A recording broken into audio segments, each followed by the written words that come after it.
அன்பு நண்பர்களுக்கு வணக்கம். நான் உங்கள் கிஷோர் குமார். ஸோ இன்றைக்கி நம்ம என்ன பார்க்க போகிறோம் அப்படின்னு பார்த்தீங்கன்னா, எதை பற்றி செப்டம்பர் 11, 12 அண்டு 13 ஓகேங்களா, இந்த கரண்ட் அஃபேர்ஸ் இதில் வந்த கரண்ட் அஃபேர்ஸ் தான் பார்க்க போகிறோம். ஸோ நம்ம ஸ்ட்ரெயிட்டாக கரண்ட் அஃபேர்ஸ்குள்ளே போயிடலாம்.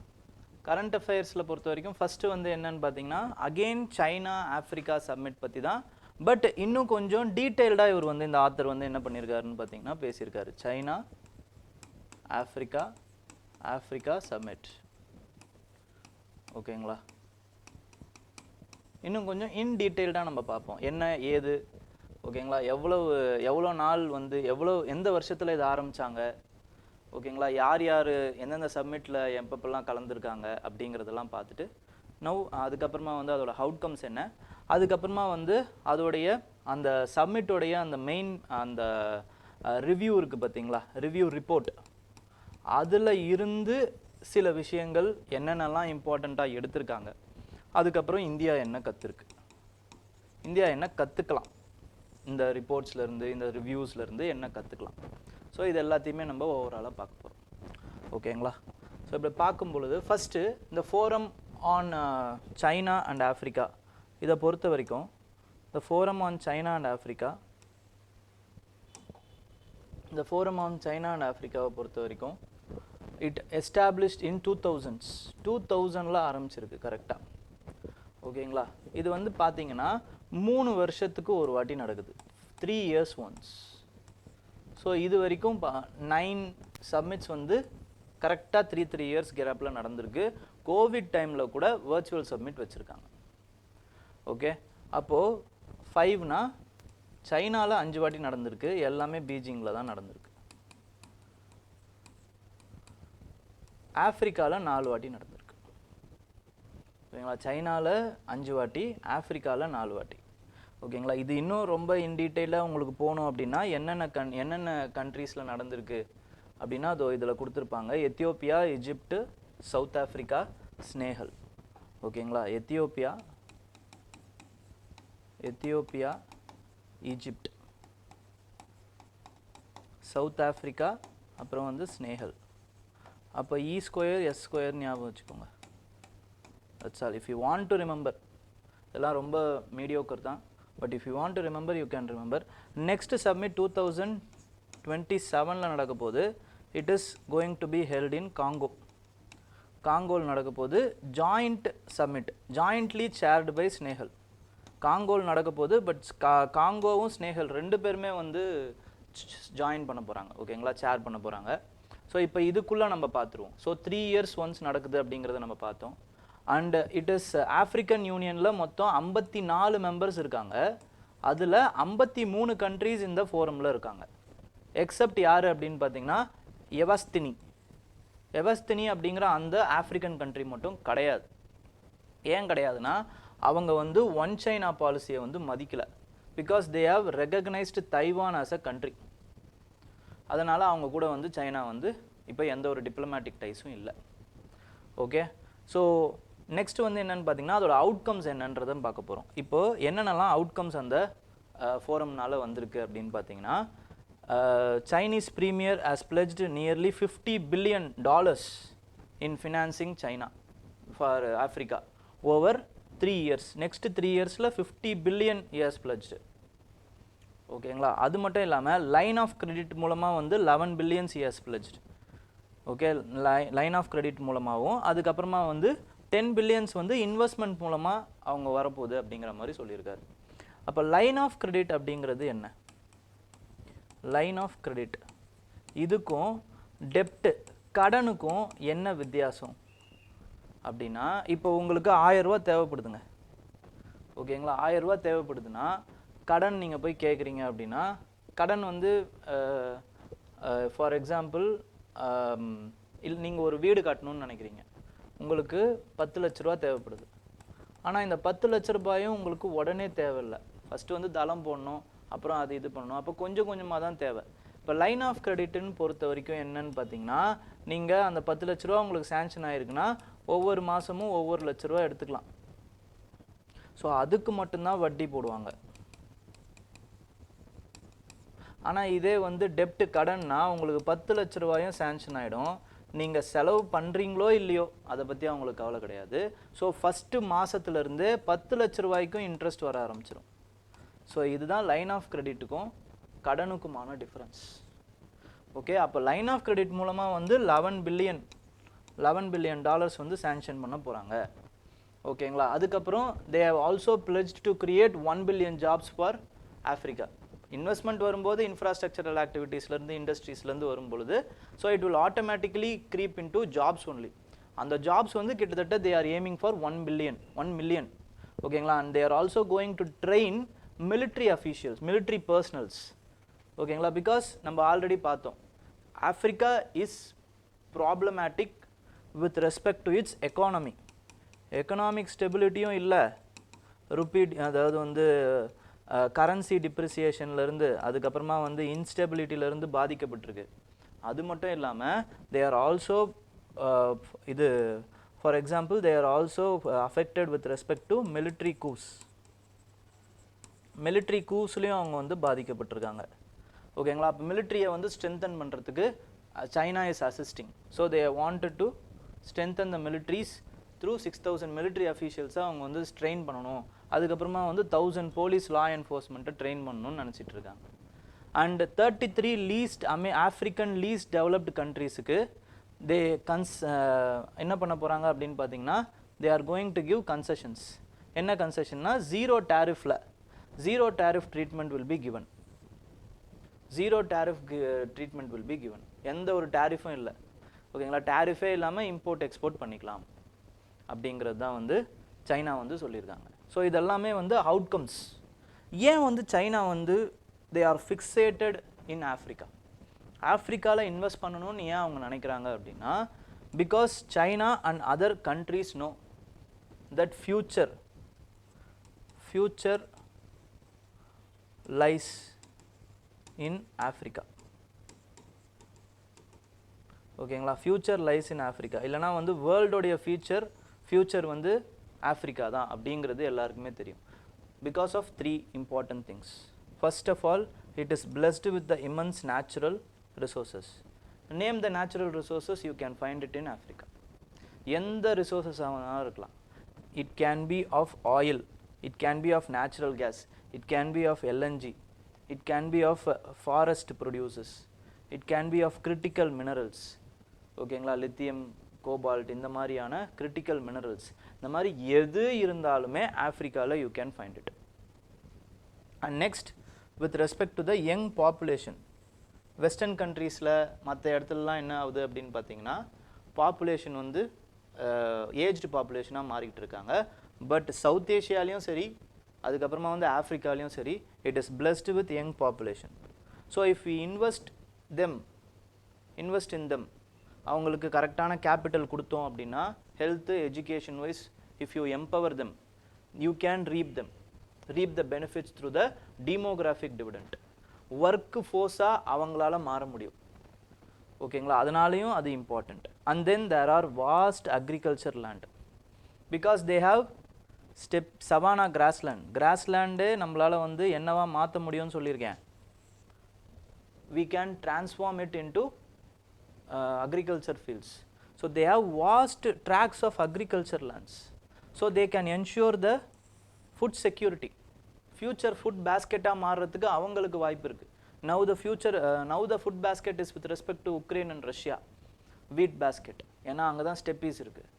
அங்கேருந்து இப்படி ஃபியூச்சரில் இப்படி மாறுறதுக்கு அவங்களுக்கு நிறைய வாய்ப்புகள் இருக்குது. If the irrigation facilities, infrastructure, correct technology, drone technology மாதிரியான டெக்னாலஜிஸ் வந்து அவங்களுக்கு கரெக்டாக போச்சு அப்படின்னா. So these are the potentials. So இவ்வளவு பொட்டென்ஷியல் இருக்கிறதுனால தான் China, India and other world countries are largely interested in Africa. But சைனாவும் அதர் வேர்ல்ட்ஸும் எதில் மாறுபடுறாங்க அப்படின்னு பார்த்தீங்கன்னா China is more consistent on its engagement with Africa. அதில் தான் இது ரெண்டும் மாறுபடுறாங்க. ஸோ பீப்புள் ரிப்பப்ளிக் ஆஃப் சைனாவுடைய ஃபாரின் பாலிசியே என்னன்னு பார்த்தீங்கன்னா it is the priority which it is giving to the Africa. Priority கொடுக்கறது த்ரூ த கன்சிஸ்டன்ட் பேசிஸில் அவங்க வந்து ப்ரியாரிட்டி கொடுக்குறாங்க.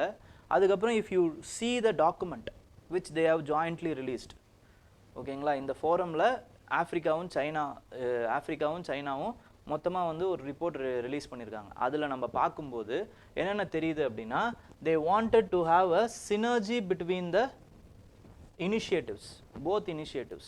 ஓகேங்களா? ஆஃப்ரிக்கன் யூனியன் என்ன சொல்லுது அப்படின்னா, African union they have an agenda for 2063, and China they have an agenda with respect to their Belt and Road Initiative. So they want to both synergy. ஓகேங்களா? இது ரெண்டுத்தையுமே வந்து மிக்ஸ் பண்ணணும்னு நினைக்கிறாங்க. they want அஜெண்டாவில் இவங்க என்ன மேக்ஸிமம் பண்ணியிருப்பாங்க, அவங்க என்ன நினச்சிருப்பாங்க, டெவலப்மெண்ட் வேணும், இன்ஃப்ராஸ்ட்ரக்சர் ப்ராஜெக்ட் வேணும்னு நினச்சிருப்பாங்க. What belt and road initiative is giving? Development, infrastructure assistance, வேலைவாய்ப்பு இதெல்லாம் தான் கொடுக்க போகுது. So there is a synergy between this both. So they wanted to increase the engagement. And China வந்து என்ன பண்ணுது அப்படின்னு பார்த்தீங்கன்னா, they are also launching 3 flagship plans. என்னென்ன? Global development initiative, global security initiative and global civilisational initiative இப்படின்னு 3 இம்பார்ட்டண்ட்டான flagship plans வந்து now they are launching. So இந்த development initiative what they are going to do, they are going to give assistance in the large scale. Assistance கொடுக்குறது like line of credit, அதுக்கப்புறமா வந்து investment, FDI கொண்டு வர்றது, இந்த மாதிரி வந்து நிறைய விஷயங்கள் பண்ண போகிறாங்க. And then military security initiative la we already saw that 6000 military personnel train பண்றது, police train பண்றது, இதெல்லாம் பண்ண போறாங்க. They are also contribute to the cyber security லயும் அவங்க வந்து contribute பண்ணுவாங்க. அதே மாதிரி civilizational initiative like India which is sharing close bond with Africa from the ancient age. ஓகேங்களா? ஆஃப்ரிக்காவை பொறுத்த வரைக்கும் பார்த்தீங்க அப்படின்னா இந்தியாவுக்கும் ஆஃப்ரிக்காவுக்கும் அவ்வளோ தொடர்பு இருக்குது.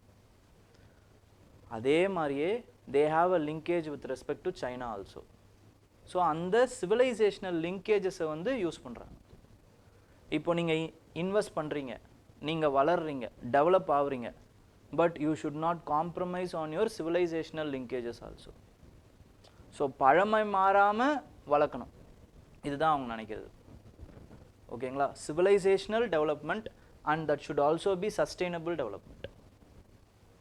ஓகே, அதுக்கப்புறம் committed themselves with the expanding and exchange of the governance. So என்ன பண்ணுறாங்க அப்படின்னு பார்த்தீங்கன்னா, இதோடைய லிங்கேஜ் தான், இந்த சிவிலைசேஷனல் லிங்கேஜ் தான் இது.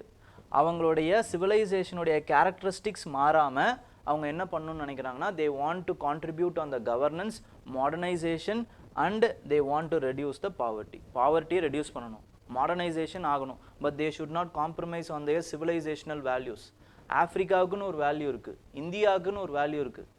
ஓகேங்களா? இதெல்லாம் வந்து because they are the what to சே பழமையான கல்ச்சர்ஸ், நாகரீகங்கள் அது எல்லாமே. ஸோ அவங்க முதல்ல இருந்தே இப்போ வரைக்கும் ஒரு வேல்யூ வச்சுருப்பாங்க.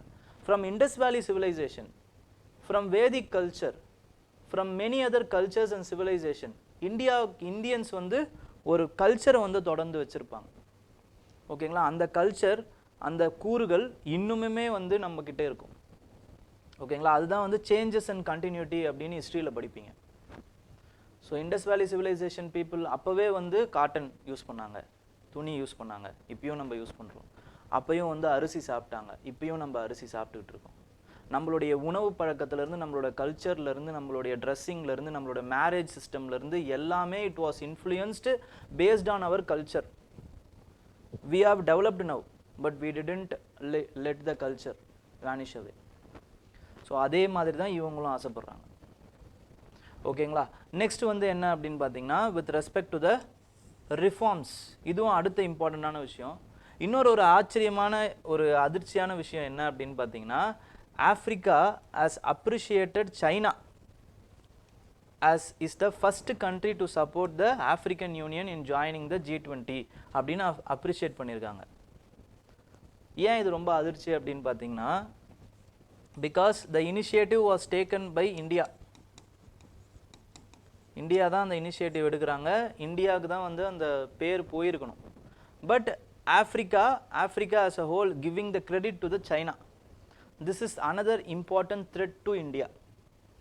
ஓகேங்களா. All the effects of India is vanishing as a vanishing because அந்த இது வந்து அவங்களால கன்சாலிடேட் பண்ண முடியல. ஓகேங்களா. இப்போ நம்ம எப்படி படிச்சுட்டு ரிவைஸ் பண்ணாமல் விட்டுறோமோ அதே மாதிரி நம்மளோட ஃபாரின் பாலிசியும் இருக்குது. ஓகேங்களா. ஒரு இனிஷியேட்டிவ் எடுக்கிறோம் ஆனால் அதை வந்து பேக்கப் பண்ண மாட்டோம். ஓகே, அந்த கிரெடிட்டை வந்து வேற ஒருத்தவங்க தட்டு போயிடுறாங்க. That's all. நெக்ஸ்ட் வந்து with respect to the multipolar world, orderly equal and orderly multipolar world வந்து உருவாக்கணும்னா என்ன சொல்கிறாங்கன்னா, China wants to strengthen the United Nations. United நேஷன்ஸில் வந்து ரிஃபார்ம்ஸ் தேவை. ஓகேங்களா. They in fact saying that including Security Council, இந்தியாவுடைய செக்யூரிட்டி கவுன்சில் பிட்டை வந்து தடுக்கிறது யார் அப்படின்னு பார்த்தீங்கன்னா சைனா தான். But in the case of Africa they are supporting the expansion of the Security council.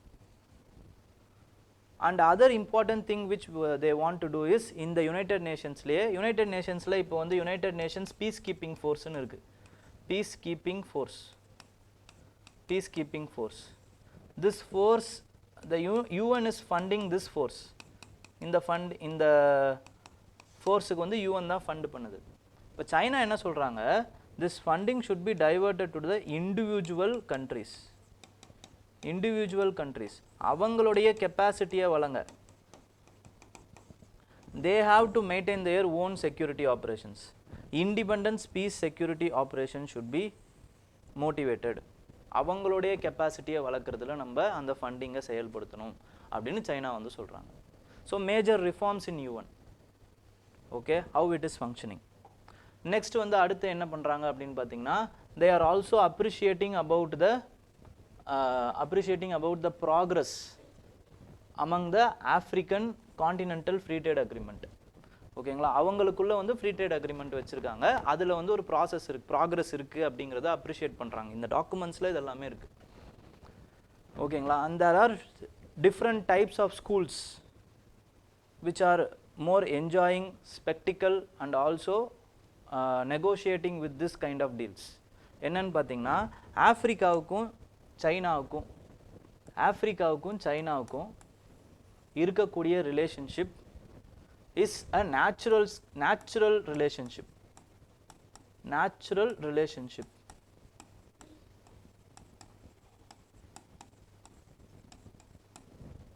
they are building on their civilizational linkages அப்படின்னு ஒரு ஸ்கூல் சொல்லுது. இன்னொரு ஸ்கூல் என்ன சொல்லுது அப்படின்னு பார்த்தீங்கன்னா, இட் இஸ் ஒன்லி ஆப்பர்ச்சுனிஸ்டிக். ஓகேங்களா. 1000 தான் வந்து அவங்க சப்போர்ட் பண்ணாலும், கன்சிஸ்டண்ட்டாக இருந்தாலும், it is a relationship based on the debtor creditor relationship. That's all. கடனாளி கடன் கொடுக்குறவன், இந்த ரிலேஷன்ஷிப் தான் அவங்க ரிலேஷன்ஷிப், வேறு எதுவும் பெருசாக கிடையாது.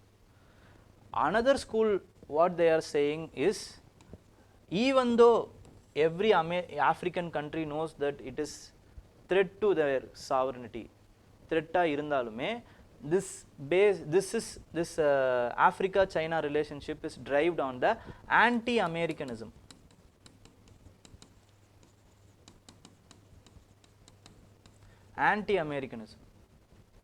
சைனா என்ன பண்ணுது அப்படின்னு பார்த்தீங்கன்னா, they wants to gather more people on their side to support the global south agenda. Global சவுத்துக்கு அவங்க தான் வந்து லீடராக இருக்கணும்னு சைனா வந்து நினைக்கிறாங்க. So they need more number of players. So அதனால் இவங்க என்ன பண்ணுறாங்க அப்படின்னு பார்த்தீங்கன்னா, they are contributing for the economy of the African people அப்படிங்கிற மாதிரி இன்னொரு குரூப் சொல்கிறாங்க. So there are 3 kinds of schools which they are proposing their different views. ஓகேங்களா. நெக்ஸ்ட் வந்து என்னன்னு பார்த்தீங்கன்னா, அக்கார்டிங் டு திஸ் ஆர்டிக்கல் இது எல்லாமே இருக்குது. இது எப்படி வந்து அப்போ நம்ம ஆன்சரில் யூஸ் பண்ணுறது அப்படின்னு பார்த்தீங்கன்னா, ஒன்று இதை வந்து எஸ்ஏஎஸில் நம்ம யூஸ் பண்ணிக்கலாம், இல்லைனா வந்து ஆஃப்ரிக்கா சைனா ரிலேஷன்ஷிப், இல்லைனா சைனா வந்து எப்படியெல்லாம் வந்து இன்ரோட்ஸ் பண்ணுது, அதோட இன்ஃப்ளூயன்ஸை இது பண்ணுறதுக்குன்னு வேர்ல்டு லெவலில் எப்படியெல்லாம் இன்ஃப்ளூயன்ஸ் பண்ணுது அப்படின்னு கேட்குறதுக்கு நம்ம என்ன பண்ணலாம்னா, இதெல்லாம் ஒரு வியூ பாயிண்ட்டாக நம்ம எடுத்துகிட்டு வரலாம். ஓகேங்களா. இதெல்லாம் இப்படி இவ்வளோ சொல்கிறேன்ல, இதெல்லாம் ஒரு பாயிண்ட் தான். ஓகே, எங்கே யூஸ் பண்ணணும் அப்படிங்கிறது நீங்கள் எழுதி பார்க்கும்போது தான் உங்களுக்கு தெரியும்.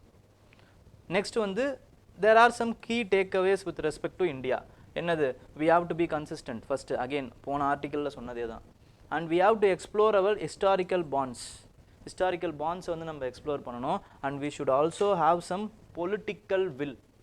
We have to what to say, exhibit some political will, for the stronger political will, for the higher priorities. We have to give higher priorities to the African countries. So இது எல்லாமே வந்து நம்ம புரிஞ்சிக்க வேண்டிய விஷயம். இதை யார் எழுதுறது அப்படின்னு பார்த்தீங்கன்னா ராஜீவ் பாட்டியா அப்படிங்கிற ஒரு டிப்ளமேட் எழுதியிருப்பார். Is an expert in African relationship.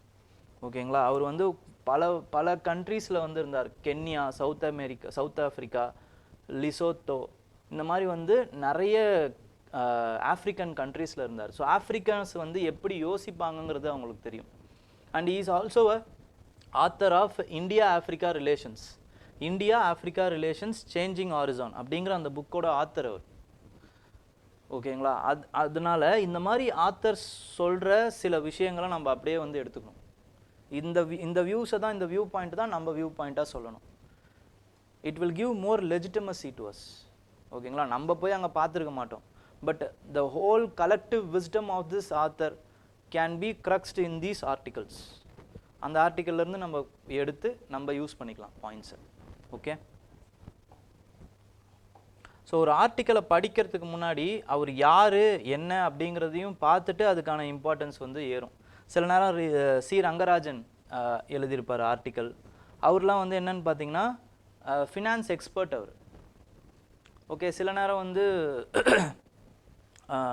அதே மாதிரி வந்து ராஜீவ் சிக்ரின்னு ஒருத்தர் இருப்பார், அவர் எழுதுவார். அதுக்கப்புறமா வந்து அரவிந்தன் ஒருத்தர் இருப்பார், அவர் வந்து பொலிட்டிக்கல் எஸ்ஸேஸ்லாம் நிறைய எழுதுவார். இதெல்லாம் வந்து நிறைய இம்பார்ட்டண்ட்டான பிளேயர்ஸ்.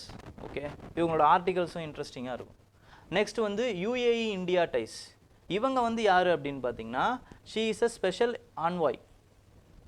ஓகேங்களா, வித் ரெஸ்பெக்ட் டு அவங்களுடைய மினிஸ்ட்ரியில் வந்து ஒர்க் பண்ணுற ஒருத்தவங்க. So government official. She is writing with respect to UAE India ties. So this is also very important in this perspective. ஓகேங்களா, இவங்க என்ன சொல்கிறாங்க அப்படின்னு பார்த்தீங்கன்னா யுஏஇயோட இம்பார்ட்டன்ஸ் நம்ம ஃபஸ்ட்டு தெரிஞ்சுப்போம். It is a Sunni majority constitutional monarchy. UAE is a Sunni majority constitutional monarchy. ஓகேங்களா, ஒரு 7 அமிரேட்ஸ், அதாவது வந்து கிங்டம்ஸ் சேர்ந்தது தான் வந்து என்னன்னு பார்த்தீங்கன்னா UAE, அதாவது வந்து யுனைடெட் அரப் எமிரேட்ஸ் இதோட பேர். 7 கிங்டம்ஸ் சேர்ந்தது இது. ஓகே, நெக்ஸ்ட் வந்து இதில் வந்து அவங்களோட importance, it is also a key western ally. நம்ம நேற்றே பார்த்த மாதிரி இட் இஸ் ஆல்சோ I2U2 இருக்கக்கூடிய ஒரு இம்பார்ட்டண்ட்டான மெம்பர். I2 வந்து இந்தியா, இஸ்ரேல், USA, UAE. ஓகேங்களா, அண்ட் தென் கல்ஃப் கோஆப்ரேஷனில் இவங்களும் ஒரு இம்பார்ட்டண்ட்டான மெம்பர்.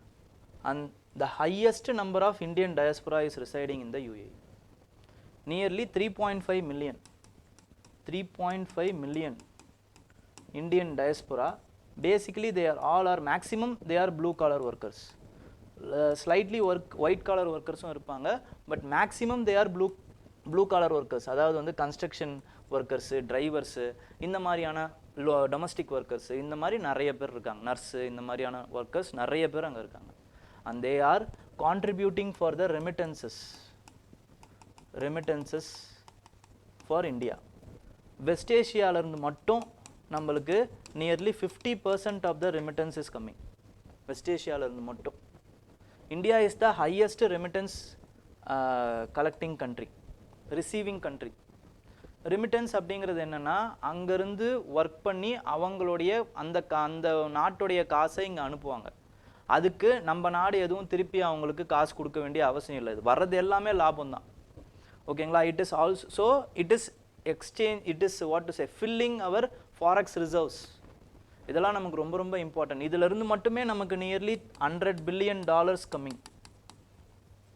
$100 billion இங்கேருந்து போகிறவங்க உழைச்சி அதன் மூலமாக இங்கே அனுப்புறது. ஸோ இங்கே இந்தியா என்ன பண்ணும், அதுக்கேற்ற மாதிரியான இந்தியன் ருப்பீஸை அந்த மக்களுக்கு கொடுப்பாங்க, நம்மளோட மக்களுக்கு கொடுத்துருவாங்க. ஸோ ஈஸி நமக்கு. ஓகேங்களா, ஸோ நெக்ஸ்ட் வந்து என்னென்னு பார்த்தீங்கன்னா யூயோட இம்பார்ட்டன்ஸ் வந்து it is with respect to oil and energy security, maintaining the oil and energy security. இது இல்லாமல் நிறைய விஷயங்கள் இப்போ வந்து நிறைய பண்ணியிருக்காங்க. ஓகேங்களா, UAEயும் இந்தியாவும். அது என்னென்னன்றது தான் இப்போ அடுத்து நம்ம எக்ஸ்ப்ளோர் பண்ண போகிறோம். And she is also comparing India and India and UAE. அதோடைய நிலப்பரப்புலேருந்து பாப்புலேஷன்லேருந்து அதோட ஜிடிபி இம்பார்ட்டன்ஸ் எது எதுக்கு அப்படிங்கிற மாதிரி கம்பேர் பண்ணியிருக்காங்க. அதை நம்ம ஒரு டேபிள் மாதிரி போட்டிருக்கோம். லேண்ட் சைஸு, பாப்புலேஷன், இது எல்லாத்துலேயுமே இந்தியா தான் ஹையஸ்ட், நம்மளுக்கே நல்லா தெரியும். ஓகேங்களா? அது மட்டும் இல்லாமல் எக்கனாமியை பொறுத்த வரைக்கும் India is more depend on agriculture which is contributing for its GDP for 15 to 18%. ஆனால் UAE பொறுத்த வரைக்கும் it is less than 1%. Governance பொறுத்த வரைக்கும் it is a largest democracy, it is a monarchy. Historically வந்து எப்போ வந்தது? 1947. இது வந்து தோணுனது வந்து 1971. அதுக்கு முன்னாடி பிரிட்டிஷோட ப்ரொடெக்டரேட்டாக இருந்தது UAE. ஓகேங்களா? There is a cultural diversity with India. இங்கே வந்து mainly it is Arab people தான் இருக்காங்க. நெக்ஸ்ட் வந்து இட் ஸ்ட்ரென்த்ஸ் வந்து அக்ரிகல்ச்சர், IT, மேனுஃபேக்சரிங். இங்கே வந்து ஆயில். ஓகே, பார்ட்னர்ஷிப்புன்னு பார்த்தீங்கன்னா it embraces diversity. Now it seeks to complementary strengths. இப்படி இந்தியாவுக்கும் UAEக்கும் எந்த சம்மந்தமும் இல்லை. But there is a civilisational deep rooted democratic roots with respect to this country. Cultural ties இருக்குது, ஹிஸ்டாரிக் டைஸ் இருக்குது. Historic டைஸ்னா it is going back to Indus வேலி civilisation. Indus Valley சிவிலைசேஷன்லேருந்து historic ties we are having, connections இருக்குது. ரீசெண்டாக வந்து Indies வேலி சிவிலைசேஷனுடைய பொருட்களை வந்து UAEல கண்டுபிடிச்சிருக்காங்க. ஓகேங்களா? Historically we have ties with respect to him. அதே மாதிரி எக்ஸ்பேட்ரியேட் கம்யூனிட்டி, நான் சொன்ன மாதிரி 3.5 million Indians are there, which is the largest expatriate community. ஓகேங்களா? And they are also contributing for the economy of UAE. UAEயோட எக்கனாமி வளர்ச்சிக்கு அவங்க ரொம்ப பெரிதும் உதவியாக இருக்காங்க. இந்தியாவுக்கும் அவங்க நிறைய ரெமிட்டன்சஸ் அனுப்புகிறாங்க. It is a win-win situation. Next, there is another important thing with respect to partnership. India is the first country, இதை பிலிம்ஸில் கேட்கலாம். India is the first country to sign the comprehensive economic partnership bilateral investment treaty with UAE. இதுக்கு பின்னாடி வந்து years and years of negotiations இருந்திருக்கு. But இப்போ ரீசெண்டாக நம்ம பண்ணியிருக்கோம். And it has given immediate dividends also. Nearly our ட்ரேடில் வந்து 15% வந்து இன்க்ரீஸ் ஆகிருக்கு பைலேட்டரல் ட்ரேடில். And UAE as per the கண்ட்ரின்னு எடுத்துக்கிட்டிங்க அப்படின்னா UAE is the 3rd largest trading partner with respect to India. First country என்னது? It can be US or China. இது வந்து மாறி மாறி வரும் ஒவ்வொரு வருஷமும். ஓகேங்களா? USA இருக்கலாம், இல்லை சைனாவாக இருக்கலாம். இப்போ லேட்டஸ்ட்டாக I think China. And then third வந்து என்னன்னு பார்த்தீங்கன்னா with respect to country it is UAE. அப்படி ஒரு குரூப்பாக எடுத்துக்கிட்டிங்க அப்படின்னா யூரோப்பியன் யூனியன் வரும். ஓகேங்களா? அண்ட் தென் கீ கோஆப்ரேஷன்ஸ் வந்து பார்த்தீங்க அப்படின்னா ஹெல்த் இனோவேஷன்ஸ்லேருந்து, ரெனியூபிள் எனர்ஜிலேருந்து, சிவில் நியூக்ளியர் டெக்னாலஜி. இதுதான் ரொம்ப இம்பார்ட்டண்ட். சிவில் நியூக்ளியர் டெக்னாலஜியில் இந்தியா வந்து இப்போ சைன் போட்டிருக்காங்க. நேற்று கூட நம்ம பார்த்தோம், UAE கூட தே ஹவ் சைன்டு. இதில் நிறைய டெக்னாலஜி, சிவில் நியூக்ளியர் டெக்னாலஜினா for peaceful exploration of the nuclear technology. அதில் India is investing in a major research. அது என்ன ரிசர்ச் அப்படின்னு பார்த்தீங்கன்னா யூசிங் நியூக்ளியர் டீசாலினேஷன் பிளான்ட். ஓகேங்களா? அப்போது நியூக்ளியர் எனர்ஜியை வச்சு டீசாலினேஷன் பண்ணுறது, இது ரொம்பவே யூஸ்ஃபுல்லாக இருக்கும் UAE மாதிரியான கண்ட்ரிஸுக்கு, which is a desert and it is surrounded by ocean. ஓகேங்களா? அரேபியன் சி இருக்குது. ஓகேங்களா? ஸோ நெக்ஸ்ட் வந்து என்னென்னு பார்த்தீங்கன்னா it is also symbolic diplomacy. ரீசெண்டாக வந்து என்னென்னு பார்த்தீங்கன்னா க்ரௌன் பிரின்ஸ் ஆன ஷேக் கலீத் வந்தார், UAEயோட க்ரௌன் பிரின்ஸ். அவர் என்ன பண்ணுறாரு, காந்தியோட மெமோரியலில் ஒரு ட்ரீயை நட்டுட்டு போகிறார். இதே மாதிரி அவங்க அப்பாவும் பண்ணியிருக்காரு, இதே மாதிரி அவங்க தாத்தாவும் பண்ணியிருக்காரு. Who is the founding member of the UAE. ஓகேங்களா? முகமது காலித், மறுபடியும் அவங்க காலித்னு வரும். ஸோ ஜென்ரேஷனாக இப்போ 3rd ஜென்ரேஷனில் அந்த மரத்தை வந்து நட்டுட்டு போயிருக்காங்க. This symbolically represents the deep-rooted relationship with respect to this two country. 3 generation தலைவர்களும் வந்துட்டு போயிருக்காங்க அப்படிங்கிறது. ஓகேங்களா? Next வந்து with respect to energy security. Energy security ன்னு எடுத்துக்கிட்டிங்கன்னா India is investing in a project called as Indian Strategic Petroleum Reserves Project. இப்போ வந்து திடீர்னு ஏதாவது ஒரு ப்ராப்ளம் வருது. ஃபார் எக்ஸாம்பிள் கல்ஃப் வார் மாதிரியான ஒரு ப்ராப்ளம், கல்ஃப் வாரோ இல்லைனா வந்து வேற ஏதோ ஒரு வார் வெஸ்ட் ஏஷியாவில் இன்னும் வந்து already it is a unstable country, unstable area அது. அப்போ திடீர்னு வந்து ஆயில் இதெல்லாம் வந்து நிறுத்திடுறாங்க அப்படின்னா என்ன பண்ணுறது? ஏன்னா India is majorly depend on oils from West Asia. So நம்ம என்ன பண்ணுறோம் அப்படின்னு பார்த்தீங்கன்னா we are building strategic reserves வந்து நம்ம கட்டிகிட்டு இருக்கோம். And we have also constructed 3 important strategic reserves. விசாகப்பட்டினத்தில், அதுக்கப்புறம் மேங்களூரில், படூரில். இது பிலிம்ஸில் உங்களுக்கு கேட்குறதுக்கு வாய்ப்பு இருக்குது. Visakhapatnam, Mangalore, Padur. we have now 3 important strategic reserves. So இப்போ வரைக்கும் as of now we have 15 days வந்து நம்ம அதை வந்து காப்பாற்றி வச்சுக்கலாம். அதே மாதிரி we are also trying to expand. ஓகேங்களா? சண்டி கோயில், அதுக்கப்புறம் படூர்லேயே வந்து we are going to expand it. ஓகேங்களா? அப்படி எக்ஸ்பேண்ட் பண்ணும்போது we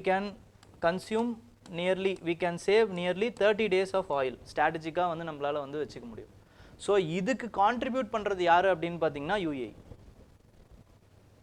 And then there is another important thing with respect to educational and technological cooperation. ரொம்ப இம்பார்ட்டன்ட். இதெல்லாம் உங்களோட அப்படியே மெயின்ஸில் நீங்கள் எழுதலாம், யூஸ் பண்ணிக்கலாம். ஃபஸ்ட்டு IIT டெல்லியோடைய overseas campus has been established in Abu Dhabi. இதை பிலிம்ஸ்லேயும் கேட்குறதுக்கு வாய்ப்பு இருக்குது. IIT டெல்லி கேம்பஸை எங்கே போய் கட்டியிருக்காங்க அப்படின்ட்டு. First overseas IIT Delhi campus is constructed in Abu Dhabi. And then there is space relationship and then defense relationship. Defense relationshipலையும் பிலிம்ஸில் கேட்குறதுக்கு வாய்ப்பு இருக்குது. bilateral exercise desert cyclone, அதுக்கப்புறமா வந்து there is a multilateral exercise with respect to desert flag. இதெல்லாம் வந்து நம்ம participate பண்ணிகிட்டு இருக்கோம். ஓகேங்களா? நெக்ஸ்ட் வந்து with respect to cultural affinity. We have a historical linkages also. Now also there are many linkages. Could you believe it? 1 week 1500 flights are coming and going with respect to India and UAE. அந்த அளவுக்கு நம்மளோட linkages இருக்கு. So these are with the respect to, these are the ties which we are enjoying with respect to UAE. ஓகேங்களா? as per this article. ரொம்ப important. Next is with respect to pearls of decentralization with Chinese characteristics. எல்லாம் சைனாவாக இருக்குன்னு பார்க்காதீங்க. But இது வந்து என்னன்னு பார்த்தீங்கன்னா it is with respect to economy, it is not with respect to international relations. ஓகேங்களா? இப்போ நம்ம இதுக்குள்ளே போயிடலாம். ஸோ இது இந்த கான்ட்ரவர்சின்னு இல்லை, இந்த ஆர்டிக்கலோடைய ஜெனிசிஸ் எங்கே இருக்குது அப்படின்னு பார்த்தீங்கன்னா it is with respect to the இது ஃப்ரீடம் ஸ்பீச், இண்டிபெண்டன்ஸ் ஸ்பீச்சில் தான் இருக்குது. Independence speech of the prime minister Narendra Modi. அவர் என்ன சொல்கிறாரு அப்படின்னு பார்த்தீங்கன்னா in is independence speech urges the states to compete for investment among themselves. Prime Minister is urging the states to compete for investment among themselves. இது எதிலிருந்து அவர் வந்து inspire பண்ணியிருக்கலாம் அப்படின்னு பார்த்தீங்கன்னா it can be inspired from, அதுதான் ஆத்தர்ஸோடைய அந்த ப்ராசஸே. It could have been impressed from the derived from the Chinese model of economic decentralization.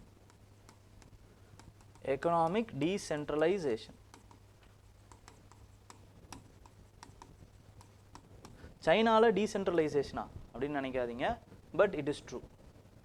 ஓகேங்களா? என்னதான் அவங்க வந்து they R authoritarian one party rule. அவங்க ஆக்சுவலாக கம்யூனிஸ்ட்டை தவிர வேறு யாருமே கிடையாதுங்க. கம்யூனிஸ்ட் பார்ட்டியை தவிர வேறு எந்த பார்ட்டியும் கிடையாது. ஒன் பார்ட்டி அத்தாரிட்டேரியன் ரூல் அவங்க.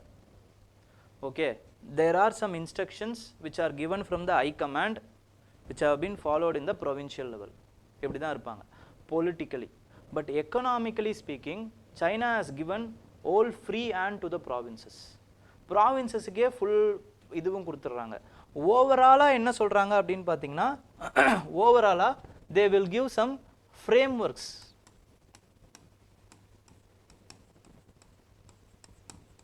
ஃப்ரேம்ஒர்க்ஸ் மட்டும் கொடுக்குறாங்க. எங்கேருந்து? சென்டர்லேருந்து ஃப்ரேம்ஒர்க்ஸ் கொடுக்குறாங்க. But the implementation policy decisions இம்ப்ளிமெண்டேஷன்லேருந்து பாலிசி டிசிஷன்லேருந்து அதுக்கப்புறமா வந்து ரூல்ஸ் ஃபார்மேஷன்லேருந்து லாஸ் வந்து போடுறதுலேருந்து இது எல்லாமே it will be decided by the provincial level.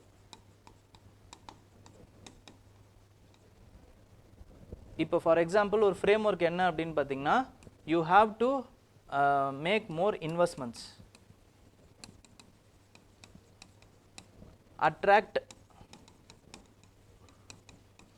attract industries, employment generation, இவ்வளோ தான் கொடுப்பாங்க அவங்க. இதெல்லாம் பண்ணுங்கள், எம்ப்ளாய்மெண்ட் ஜென்ரேஷன் பண்ணுங்கள், இண்டஸ்ட்ரீஸை அட்ராக்ட் பண்ணுங்கள், இவ்வளோ தான் இருக்கும். So provinces have their own ways of investing in them. அப்போ ஃபார் எக்ஸாம்பிள் ப்ராவின்சஸ் லைக் ஜான்டு ப்ராவின்ஸ் சைனாவுடைய இதில் இருக்குது ஓகேங்களா, கீழே இருக்குது, சைனாக்கு கீழே இருக்கும் அது ஓகேங்களா, தைவான் பக்கத்தில் இருக்கும். ஸோ இவங்க தான் ஃபஸ்ட்டு என்ன பண்ணுறாங்க அப்படின்னு பார்த்தீங்கன்னா because of these kinds of leverages independence which they have given they are coming with respect to the idea of special economic zones. இவங்களோட ஸ்பெஷல் எக்கனாமிக் ஜோனோட ஐடியாவிலேருந்து தான் நம்ம வந்து இப்போ இம்ப்ளிமெண்ட் பண்ணிகிட்டு இருக்கோம். இவங்க என்ன பண்ணுறாங்கன்னா ஆனால் special economic zone with respect to industries தான். நம்ம என்ன பண்ணுறோன்னா it is a mixture of industries and IT sectors நம்ம இம்ப்ளிமெண்ட் பண்ணுற ஸ்பெஷல் எக்கனாமிக் ஜோன்ஸ். ஸோ இந்த மாதிரி வந்து நிறைய வந்து அவங்க இன்வெஸ்ட்மெண்ட்ஸ் பண்ணாங்க. அதுக்கப்புறமா வந்து நிறைய வந்து அவங்களுக்கு ஃப்ரீ ஹேண்ட் கொடுத்தாங்க. இதனால் என்னாச்சு அப்படின்னு பார்த்தீங்கன்னா there are some short term gains. என்னென்ன கெயின்ஸு? இண்டஸ்ட்ரியல் அவுட்புட்லேருந்து எல்லாமே பெருகுச்சு, எம்ப்ளாய்மெண்ட் இன்க்ரீஸ் ஆச்சு, and China has become the world manufacturing ஹப்பாக மாறுறாங்க. மேனுஃபேக்சரிங் ஹப் எல்லாமே ஓகே தான், நல்லா தானே சார் இருக்குது, அப்புறம் என்ன ப்ராப்ளம் அப்படின்னா லாங் டேர்மில் இது பெரிய பிரச்சனையில் கொண்டு வந்து நிறுத்தியிருக்கு இப்போ ஓகேங்களா. என்ன பிரச்சனை அப்படின்னா there are three important problems. என்னென்ன இம்பார்ட்டன்ட் ப்ராப்ளம்னா it has resulted in the unsuccessful wasteful expenditure first of all. ஏன்? பிகாஸ் ப்ரொவின்ஷியல் லெவலில் இருக்கிறவங்களுக்கும் they would have an ambition, political ambition. அவங்களால என்ன பண்ண முடியாது, அவங்கள எஸ்டாப்ளிஷ் பண்ணாமல் அவங்களால வந்து பார்ட்டியில் மேலே வந்து போக முடியாது, பார்ட்டி ஹை கமாண்டுக்கு அவங்களால போக முடியாது. அப்போ எப்படி தான் எஸ்டாப்ளிஷ் பண்ண முடியும்? பொலிட்டிக்கலாக you don't have anything to say, there is no freedom, but you have a clean hand in economic policy. So அப்போ அவங்க என்ன பண்ணுறாங்க அப்படின்னு பார்த்தீங்கன்னா நிறைய இன்வெஸ்ட்மெண்ட்ஸை இழுக்கிறதுக்காக வேஸ்ட்ஃபுல்லாக எக்ஸ்பெண்டிச்சர் பண்ணுறாங்க. அவங்களுக்கு அந்த டைமில் அந்த விஷயம் நடந்தால் போதும், அந்த இவ்வளோ நான் இன்வெஸ்ட்மெண்ட் கொண்டு வந்திருக்கேன், இவ்வளோ இண்டஸ்ட்ரீஸை கொண்டு வந்திருக்கேன்னு அவங்களுக்கு பார்ட்டி ஹைகமாண்டை வந்து குளிர்விச்சா போதும். லாங் டேர்மில் இது என்னமா மாறும், எப்படி நடக்குங்கிறது அவங்களுக்கு கவலை கிடையாது. ஸோ என்ன பண்ணுறாங்கன்னா வந்து நிறைய வேஸ்ட்ஃபுல் எக்ஸ்பெண்டிச்சர் பண்ணுறாங்க. So many overlapping between the provinces is happening. இது எல்லாம் ஒரே இடத்துல நடக்க வேண்டியது, அங்கங்கே ஒவ்வொருத்தரும் அதே விஷயத்தை பண்ணுறாங்க. ஸோ இப்போ இங்கே வந்து ஒரு ஸ்டீல் இண்டஸ்ட்ரி வருது, ஒரு இடத்துல தமிழ்நாட்டில் ஸ்டீல் இண்டஸ்ட்ரி வருதுன்னு வச்சுக்கோங்க ஃபார் எக்ஸாம்பிள். கர்நாடகாலையும் ஸ்டீல் இண்டஸ்ட்ரி வருது, ஆந்திராலையும் ஸ்டீல் இண்டஸ்ட்ரி வருதுன்னா steel will be over produced. Cement இண்டஸ்ட்ரியே இருக்காது, சில நேரம் சிமெண்ட்டே இருக்காது. ஸோ இந்த மாதிரி ஒரு கோஆர்டினேஷனே இல்லாமல் அவங்க என்ன அந்த டைமில் ஏதாவது எனக்கு கொண்டு வந்தால் போதுங்கிற மாதிரி அவங்க எடுத்துகிட்டு வந்துடுறாங்க. So there is a wasteful expenditure. அதுக்கப்புறமா வந்து ஓவர் டூயிங் ப்ராப்ளம். நெக்ஸ்ட்டு தான் இம்பார்ட்டண்ட்டான ப்ராப்ளம், இன்வெஸ்ட்மெண்ட் லெட் மாடல். இதுக்கு பேரே என்னன்னு பார்த்தீங்கன்னா investment led model, where enormous amount of investments is gathered, ஓகேங்களா, which will be replicated in the industrial production. What they will do, they will give concessions to the industries. இண்டஸ்ட்ரீஸுக்கு வந்து concessions கொடுக்குறாங்க, tax rapid கொடுக்குறாங்க. இந்த மாதிரி கொடுத்து என்ன பண்ணுறாங்கன்னா they are attracting more industries. They are giving free land. லேண்டை வந்து ஃப்ரீயாக கொடுக்குறது. என்னோட இதில் உங்களுக்கு 5000 ஏக்கர் வேணுமா எடுத்துக்கோங்க, இண்டஸ்ட்ரி கட்டுங்க. அவங்களுக்கும் ஃப்ரீயாக லேண்ட் வருதுன்னு இண்டஸ்ட்ரி கட்டுவாங்க, அவங்களுக்கு லாபமும் இருக்குது, ப்ரொடக்ஷன் இன்க்ரீஸ் ஆகும், எல்லாமே okay. But land would be on the what to say, deprived லேண்டாக இருக்கலாம், இல்லைனா வந்து அது ஹவுசிங்காக வச்சுருந்த லேண்டாக இருக்கலாம், இல்லைனா வந்து சோஷியல் செக்டார் அதர் சோஷியல் செக்டார்ஸ்னு இருக்குல்ல, education health road railways infrastructure இந்த மாதிரியான விஷயங்கள்லாம் இருக்குல்ல, இதெல்லாம் யோசிக்காமல் கட்டுறது. So it is no space for the other socio economic ஆக்டிவிட்டிக்கு இல்லாமல் போயிடுது. ஸோ லாங் டேர்மில் தான் இதெல்லாம் பாதிக்கும். அப்போ நிறைய இன்வெஸ்ட்மெண்ட்ஸ் வரும், வேலைவாய்ப்பு வரும், எல்லாமே வரும், it will be okay. So there is a structural over capacity because of it. Structural over capacity, உங்களுக்கு எவ்வளவு தேவையோ அந்த உள்நாட்டுக்கு அந்த இண்டிவிஜுவல் கண்ட்ரிக்கு எவ்வளவு தேவையோ அதை விட ப்ரொடியூஸ் பண்ணிடுறது.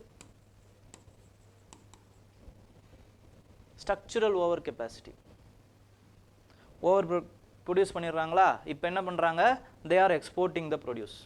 ஓகே, இந்த எக்ஸ்போர்ட்டிங் த ப்ரொடியூஸ் வந்து எவ்வளோ நாள் நல்லா இருக்குது அப்படின்னு பார்த்தீங்கன்னா, it is good till the financial crisis which hits the world. 2008 வரைக்கும் நல்லா இருந்துச்சு. அதுக்கு மேலே வந்து வெஸ்டர்ன் கண்ட்ரிஸால் வந்து இவங்களோட ஓவர் ப்ரொடக்ஷனை ஏற்றுக்க முடியல, அவங்களாலையும் போதுண்டாப்பா அப்படின்னுறாங்க. செகண்ட் வந்து என்ன பிரச்சனை ஆகுது அப்படின்னு பார்த்தீங்கன்னா, 2008-10க்கு அப்புறம் China is becoming more aggressive state. அதுக்கு முன்னாடி இருந்த இடம் இல்லாமல் இருந்தாங்க சைனஸ், அவங்க பாட்டுன்னு வளர்ந்துக்கிட்டே இருந்தாங்க. ஓகேங்களா, நியூட்ரலிட்டி மெயின்டைன் பண்ணாங்க, எக்ஸிஸ்டன்ஸை காட்டிக்காமல் இருந்தாங்க, கரெக்டாக இருந்தாங்க. But after 2010 they become more aggressive, expansionist, எல்லாரையும் பகச்சிக்க ஆரம்பித்தாங்க. நிறைய சவுத் சைனா சி கிளாஷஸ்லேருந்து இப்போ இந்தியா கூட நடக்கிற கல்வான் வாலி தாக்குதல்லேருந்து அருணாச்சல் பிரதேசை கிளைம் பண்ணுறதுலேருந்து எல்லா வேலையும் பண்ணது 2010க்கு அப்புறமா தான். So they became more aggressive states and military involvement was there in the many 5G டெக்னாலஜிஸில் மிலிட்ரி இன்வால்மெண்ட் இருந்துச்சு. அப்போ பெரிய பெரிய கண்ட்ரிஸ் லைக் ஹுவாவே என்னதான் வந்து தே ஹவ் பியோனியர்டு மிலிட்ரி இது 5G டெக்னாலஜியாக இருந்தாலுமே கண்ட்ரிஸ் வந்து ஹுவாவே வந்து எம்ப்ளாய் பண்ணுறதுக்கு பயந்தாங்க. பிகாஸ் பேக் டோரில் இவங்க எங்கடா நம்மளோட சீக்ரெட்டை எடுத்து மிலிட்ரி கொடுத்துருவாங்களோன்னு ஒரு பயம்.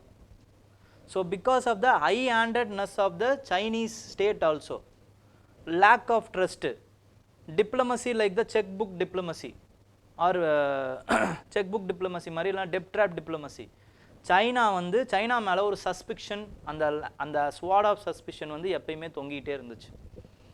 அதனால் நிறைய அந்த கன்சம்ஷன் வந்து இல்லாமல் போகுது. So China force to launch a project called as BRI initiative, Belt and road Initiative. They wanted to expand their presence more than western markets. Western markets இல்லாமல் நிறைய மார்க்கெட்ஸை எக்ஸ்ப்ளோர் பண்ணணும்னு ஆரம்பித்ததோடைய நோக்கம் தான் என்னென்னு பார்த்தீங்கன்னா BRI. தே ட்ரேஸ்டு தேர் சில்க் ரூட் பாத். அப்போ அங்கேருந்து என்ன பண்ணுறாங்க, ரோடு வழியாக வந்து யூரோப்பியன் மார்க்கெட்டுக்கு இணைக்கிறாங்க, இன்ஃப்ராஸ்ட்ரக்சர்ஸ் போடுறாங்க. இன்ஃப்ராஸ்ட்ரக்சர் போடும்போதே சைடில் இருக்கக்கூடிய மார்க்கெட்ஸுக்கு நம்மளால் நம்மளோட கூட்ஸை எடுத்துகிட்டு போக முடியும். மேரிடைம் சில்க் ரூட் மூலமாக வந்து நம்மளால் வந்து ஏன்ஷியன்ட் இதுவான சிவிலைசேஷன் லிங்கான ஆஃப்ரிக்காவுக்கு நம்மளால் போக முடியும், சவுத் ஏஷியாவுக்கு போக முடியும். இந்த மாதிரி வந்து அந்த பெல்ட் அண்ட் ரோடை இன்க்ரீஸ் பண்ணுறாங்க. இன்க்ரீஸ் பண்ணதுக்கான முதல் காரணமே என்ன அப்படின்னு பார்த்தீங்கன்னா, it is because of the over capacity.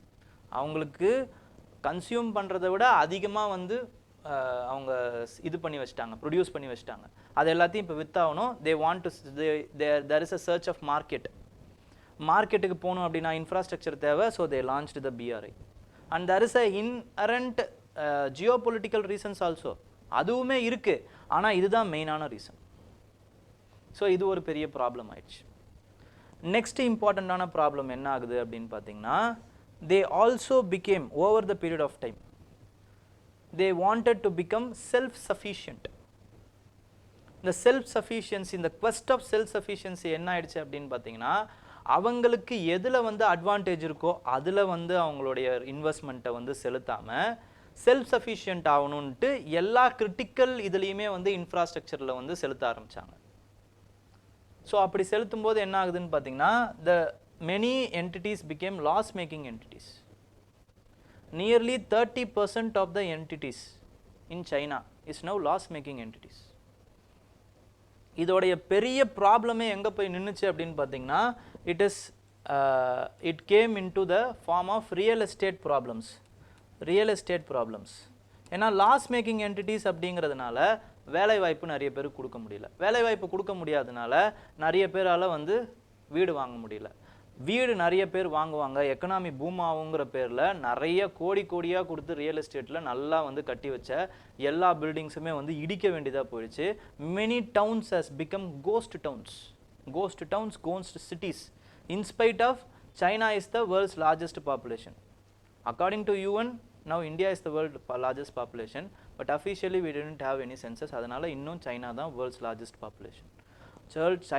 World largest population இருந்தாலுமே many buildings have been destroyed.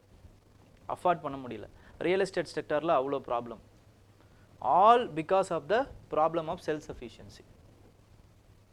எக்ஸாம்பிளுக்கு ஒன்று சொல்லணும் அப்படின்னா, they wanted to become self-sufficient in chip making companies வந்து கம்பெனிஸ்குள்ளே அவ்வளவு billions and billions of dollars வந்து போர் பண்ணியுமே 10 வருஷம் கழிச்சு இன்னும் அவங்களால வந்து இந்த சிப் மேக்கிங் ப்ராசஸை தைவான் மாதிரி மாஸ்டர் பண்ண முடியல. பெரிய ப்ராப்ளம். ஸோ இப்போ என்ன பண்ணுறாங்க அப்படின்னு பார்த்தீங்கன்னா, again they are reverting back their independence. Provincial independence என்ன இருக்கோ அதெல்லாம் வந்து திருப்பி வாங்குறாங்க. ஓகே, அந்த மாதிரி வாங்கும்போது என்ன ஆகுது அப்படின்னு பார்த்தீங்கன்னா, they are trying to curb the state's ability to attract investment. இப்போ எல்லாமே நேரோ இதுதான், இதை இப்படி செய் அப்படி செய், இவ்வளோ தான் வந்து இன்ஸ்ட்ரக்ஷன்ஸு. முதல்ல ப்ராடர் இன்ஸ்ட்ரக்ஷன்ஸ் இருந்துச்சுல, இப்போ நேரோ இன்ஸ்ட்ரக்ஷன்ஸ் தான். ஸோ இது என்ன ஆகும் அப்படின்னு பார்த்தீங்கன்னா, it is curbing affecting the fiscal federalism. சைனால எதுவும் அஃபெக்ட் பண்ணாது, because China is not a federal country like India. But இந்த மாதிரி சைனீஸ் மாடலை பண்ணும் பொழுது இனிஷியலாக ஸ்டேட்ஸ் இன்க்ரீஸ் பண்ணும். இதே ப்ராப்ளம் இங்கே நடக்கிறதுக்கு நிறைய வாய்ப்புகள் இருக்குது. Indian states can compete among themself. Over கெப்பாசிட்டியை வர்றதுக்கு வாய்ப்பு இருக்குது. ஓகேங்களா, வேஸ்ட்ஃபுல் எக்ஸ்பெண்டிச்சர் பண்ணுறதுக்கு வாய்ப்பு இருக்குது. இந்த நேம் ஆஃப் செல்ஃப் சஃபிஷியன்சி தேவையில்லாமல் நம்மளுக்கு இது இல்லாத ஒரு பொருளில் வந்து நிறைய காசை கொட்டுறதுக்கு வாய்ப்பு இருக்குது.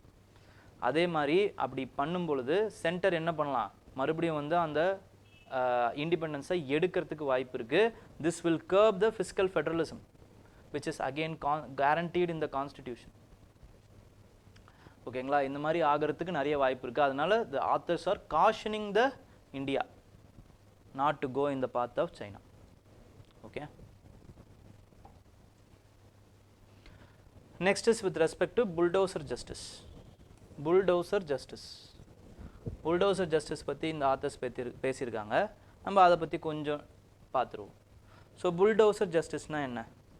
So it is regarded as a immediate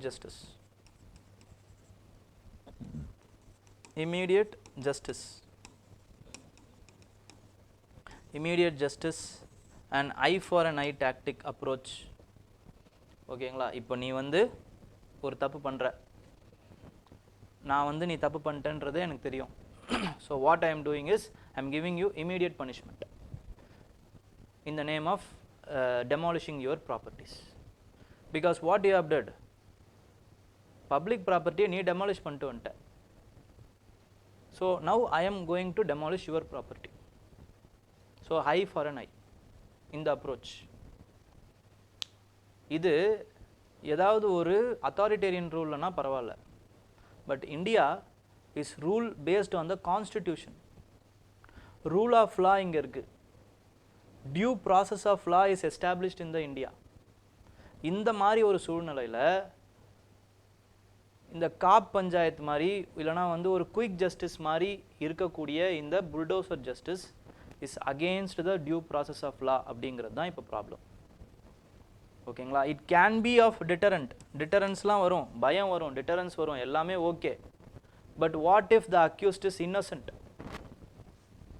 சரி, அவர் அக்யூஸ்டாகவே இருக்கட்டும், அவரே தப்பு பண்ணதாக இருக்கட்டும், why the whole family has to suffer for his problem? இப்போ ஒருத்தர் கொலை பண்ணிடுறாரு, மொத்த ஃபேமிலியை எடுத்து உள்ளே போடுறீங்களா? But if you are destroying R demolishing the property of the accused or convict, the whole family suffers. This is not the right way to do. in a constitutional democracy like India, there is a rule, there is a law, and we have to follow the procedure. This is called as due process of law. இதுதான் due process of law அப்படின்னு சொல்லுவாங்க. அப்படி follow பண்ணல அப்படின்னா என்ன ஆகும்னா rule of law மேலேயே பில்டோசர் விட்டு ஏத்துற மாதிரி அப்படின்னு சுப்ரீம் கோர்ட் சொல்றாங்க. அண்ட் இதனால என்ன ஆகுது அப்படின்னா மார்ஜினலைஸ்டு கம்யூனிட்டிஸ் இன்னும் மார்ஜினலைஸ் ஆகிறதுக்கு நிறைய வாய்ப்பு இருக்கு. There is a problem of marginalized communities are becoming still more marginalized. ஓகேங்களா? அப்போ நம்ம என்ன பண்ணணும்? We have to follow the due process of law. அதை பற்றி தான் இந்த ஆர்டிக்கலில் நம்ம பார்க்க போகிறோம். ஓகேங்களா? Because the marginalization of the community will be even more segregated and the right to housing will be rendered meaningless. ஏன்னா அவங்க எப்போ வேணாலும் வராங்க, ராத்திரி நேரத்தில் வராங்க, புல்டோசர் விட்டு அடிச்சுட்டு போயிடுறாங்க. அந்த மெம்பர்ஸ் எங்கே தங்குவான்? எவிக்ஷன் நோட்டீஸ் இல்லை, ப்ராப்பரான எவிக்ஷன் நோட்டீஸ் இல்லை, திடீர்னு வராங்க, they are demolishing the house. And even more problem is the அக்யூஸ்டை வந்து இது பண்ணுறாங்க. ஓகேங்களா? இந்தியன் அந்த லாவே வந்து என்ன சொல்லுது அப்படின்னு பார்த்தீங்கன்னா until proven guilty everybody should be treated as innocent. So the innocent guilty ஆன்னு ப்ரூவ் பண்ண வேண்டிய இடம் எங்க அப்படின்னு பார்த்தீங்கன்னா it is not by the executives but in the judiciary. அதிகாரிகள் முடிவெடுக்க கூடாது, அஃபீஷியல்ஸ் முடிவெடுக்க கூடாது அவன் இன்னசென்ட்டா இல்லை அக்யூஸ்டான்ட்டு. it should be based on the judicial verdict. அங்கே தீர்ப்பு கொடுக்கணும். அப்போ என்ன பண்ணுறீங்க? நீங்கள் ரூல் ஆஃப் லாவை உங்களோட கையில் எடுத்துக்கிறீங்க. It is not right. ஓகேங்களா? நெக்ஸ்ட் என்ன அப்படின்னு பார்த்தீங்கன்னா அதே மாதிரி நம்ம ஆல்ரெடி இதை பார்த்துட்டோம். ஸோ டியூ ப்ராசஸ் வந்து நம்ம என்ன பண்ணணும் அப்படின்னு பார்த்தீங்கன்னா you have to follow in the legitimate demolitions. அப்படி டெமாலிஷனே பண்ணாலுமே what you have to follow is due process of law. இந்த டியூ ப்ராசஸ் ஆஃப் லா என்னன்றது நான் அப்புறம் வரேன். ஓகேங்களா? டியூ ப்ராசஸ் ஆஃப் லாவை நீங்கள் வந்து ஃபாலோ பண்ணணும். Issue of displacement of the persons வந்து உலகம் ஃபுல்லாக இருக்குது. And United Nations have also given guidelines for it. நீங்கள் ஒரு பர்சனை வந்து எவிக்ட் பண்ணுறீங்க, அவனோட வாழ்விடத்திலிருந்து வெளியே அப்புறப்படுத்துறீங்க அப்படின்னா you have to have a humanitarian perspective in it. Even though it is legally right. Law சொல்லுது, சரி அவர் தப்பே பண்ணிடுறாரு, தப்பு வேறு எப்படி பண்ணலாம் அப்படின்னு பார்த்தீங்கன்னா அவர் வந்து கொஞ்சம் எக்ஸ்ட்ராவாக கட்டிடுறாரு, வீடை கொஞ்சம் எக்ஸ்ட்ராவாக கட்டிடுறாருன்னா அந்த இடத்த மட்டும் இடிக்காமல் வீட்டையே இடிக்கிறது எந்த ஒரு நியாயம்? there should be a fair and free application of law. legal humanistic perspective இருக்கணும் இந்த மாதிரியான விஷயங்களை நம்ம வந்து பண்ணும்போது. So the cardinal rule, cardinal அப்படின்னா வந்து important rule which we have to follow என்ன அப்படின்னு பார்த்தீங்கன்னா எக்ஸப்ஷனல் சர்க்கம்ஸ்டான்சஸில் டியூ ப்ராசஸ் ஆஃப் லாவை ஃபாலோ பண்ணி தான் யூ ஹாவ் டு டெமாலிஷ். அப்படியே டெமாலிஷ் பண்ணணும்னாலுமே and the types of the circumstances, the types of the manner in which the building should be raised, demolished, அது எல்லாத்தையுமே you have to note it in the law. ஓகேங்களா?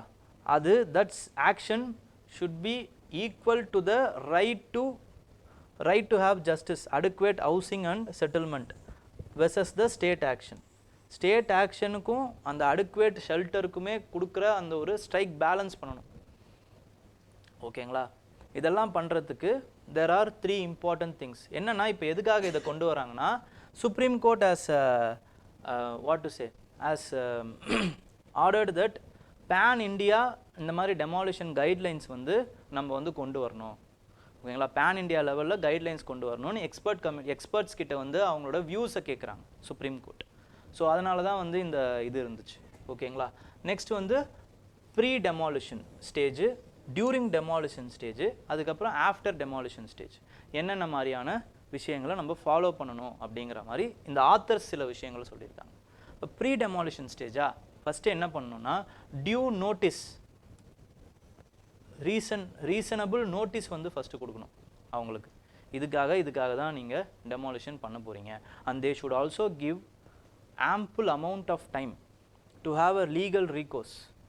லீகலாக வந்து அவங்க போகிறதுக்கு அவங்களுக்கு ample amount of time கொடுக்கணும். அதே மாதிரி burden of proof வந்து யார்கிட்ட இருக்கணும் அப்படின்னு பார்த்தீங்கன்னா it should fall on the state authorities. அவங்க தப்பு பண்ணியிருக்காங்க, அவங்க இந்த மாதிரியெல்லாம் இருக்காங்க, அதனால தான் நாங்கள் இதை பண்ண போகிறோம் அப்படின்ட்டு. அந்த demolition decisions வந்து should be taken based on the independent committee which should be formed by the state government, and there should be officials with the civil servants, civil society organizations. இவங்கெல்லாம் இருக்கணும், அவங்க பேஸ் பண்ணி தான் ஒரு முடிவு எடுக்கணும். ஓகேங்களா? அதுக்கப்புறமா வந்து அந்த மாதிரியான சுச்சுவேஷனில் கூட வல்னரபிள் குரூப்ஸ் இருப்பாங்களா, அவங்களோட ஃபேமிலியிலேயே சில்ட்ரன்ஸு, எல்டர்ஸு, பாலியேட்டிவ் கேரில் இருக்கிறவங்க, இவங்களுடைய நன்மையை பாதுகாக்கணும். ஸோ இவ்வளோ விஷயங்கள் இருக்குது, நீங்கள் எடுத்தோ கவுத்தோன்னு ஒரு விஷயத்தை பண்ணிட முடியாது. நெக்ஸ்ட்டு டியூரிங் டெமாலிஷன்ஸ் ஃபிசிக்கலாக வந்து என்ன பண்ணக்கூடாது, ஃபிசிக்கல் ஃபோர்ஸ் வந்து மினிமலாக யூஸ் பண்ணணும். அவங்க வந்து ஃபோர்ஸ்ஃபுல்லாக வீட்டிலேருந்து அப்புறப்படுத்துறது, இந்த மாதிரியான வேலை. அதுக்கப்புறமா வந்து புல்டோசர்ஸை கொண்டு வர்றது. புல்டோசர்ஸ் இல்லாமல் லைட்டாக கடப்பாரை வச்சே கூட இடிக்க முடியும். இப்போ புல்டோசர்ஸ் வச்சு இடிக்கிறீங்க, இப்படி இடிக்கும்போது பக்கத்தில் இருக்கிறவங்கள வீடும் இடிச்சிடுறீங்க, என்ன பண்ணுவீங்க? அவங்க என்ன பண்ணுறாங்க? ஓகேங்களா? நெக்ஸ்ட் வந்து என்னன்னு பார்த்தீங்கன்னா, time of demolition should be pre determined. ராத்திரிலாம் வரக்கூடாது. அப்படியே டெமாலிஷ் பண்ணணும் அப்படின்னாலுமே there is a timing for it. It should be done in a dignified way. Then after demolition stage அப்படின்னும் பொழுது rehabilitation should be given. Rehabilitation should be given to the homeless persons. Next வந்து proper speedy grievances redressal mechanism. ஏதோ பிரச்சனை பண்ணுறீங்க, ஏதோ பிரச்சனை ஆகிடுது, அதாவது வந்து தவறுதலான ஒரு முடிவை கொடுத்துட்றீங்க அப்படின்னும் பொழுது எப்போ வேணாலும் அந்த டிசிஷனை ரிவர்ஸ் பண்ணுறதுக்கான அந்த ஸ்பீடி மெக்கானிசம்ஸோடைய அந்த ப்ரொசீஜர்ஸை நீங்கள் கொடுக்கணும். அப்படி தப்பாக பண்ணிட்டீங்கன்னா ரீஇம்பர்ஸ் பண்ணணும், வீட்டை கட்டி தரணும், இல்லைனா வந்து வீடு வந்து வேற எங்கன்னா அரேஞ்ச் பண்ணி தர்றதுக்கான வழிமுறைகள் அந்த லாலேயே இருக்கணும். ஸோ இதெல்லாம் போஸ்ட் டெமாலிஷன் ஸ்டேஜில் நீங்கள் பண்ண வேண்டிய விஷயங்கள். அதே மாதிரி வே ஃபார்வர்டுன்னு எடுத்துக்கிட்டிங்கன்னா, இந்த மாதிரியான அந்த டெமாலிஷன் பண்ணுறதுக்கான அதிகாரம் யார்கிட்ட இருக்குது அப்படின்னு பார்த்தீங்கன்னா முனிசிபல் அஃபீஷியல்ஸ் கிட்ட இருக்குது. அவங்க மேலே எந்த ஒரு நடவடிக்கையும் எடுக்கக்கூடாது. ஏன்னா this is called as good faith law, good faith clause அப்படின்ட்டு. அவங்க எந்த ஒரு இதுவும் கெட்டதும் பண்ண மாட்டாங்க. They are acting on the orders of the government, that's all. So அதனால் அவங்கள எந்த ஒரு பர்டனும் பண்ண முடியாது நம்மளால். பட் இந்த சென்சிட்டைசேஷன் இருக்குது பார்த்தீங்களா, there should be a sensitisation of this law enforcement. So எந்த ஒரு இதுவும் என்னால் பண்ண முடியாதுன்ட்டு அவங்க என்ன பண்ணலான்னு பார்த்தீங்கன்னா அதிகாரம் மமதையில் ஏதாவது பண்ணலாம். ஸோ அந்த சென்சிட்டைசேஷன் வந்து கரெக்டாக இருக்கணும் அப்படிங்கிறத சொல்கிறாங்க வே ஃபார்வர்டில். And there is a concept called as due process of லான்னு சொல்லியிருக்கேன்ல. The due process of law is nothing but application of the natural justice. Application of natural justice. Natural justice அப்படின்னா என்ன sir? There is a justice which is embedded in the nature. இதெல்லாம் நியாயம்னு நமக்கு தெரியும்ல, அதுதான் natural justice. So we have to follow the natural justice. There is a difference between the due process of law and procedural established by law. Procedure established by law. Due process of lawக்கும் procedure established by lawக்கும் என்ன வித்தியாசம் அப்படின்னு பார்த்தீங்கன்னா, this only protects the excess of executive. Executive எந்த ஒரு விஷயத்தையும் தன்னிச்சையாக பண்ணக்கூடாது. ஆனால் எக்ஸிக்யூட்டிவ் இஸ் ஃபாலோயிங் அ லா அப்படின்னா பிரச்சனை கிடையாது. That is called as due process of law. This is embedded in your constitution. Constitutionல இது இருக்கு. Article 21ல which is saying that no அதாவது வந்து no person can deprive the life and personal liberty of a person unless it is deprived by the procedure established by law அப்படின்னு சொல்லியிருப்பாங்க. So அந்த procedure established by law is came from the Japanese constitution.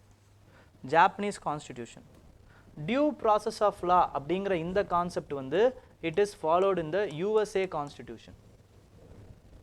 ஓகேங்களா? இதில் both the excess of legislature and executive is protected. ஒரு லா இருக்குன்னாலே போதும் நம்ம அதை நிறைவேற்றிடலாம். But எப்படி அந்த லா கிடச்சிது, எவ்வளவு அது தேவை இதெல்லாம் வந்து அவங்க முடிவு பண்ண மாட்டாங்க. ஃபார் எக்ஸாம்பிள் ஒரு ஒரு சினாரியோ, ஒரு ஹைப்போதெட்டிக்கல் சினாரியோவுக்காக சொல்கிறேன்.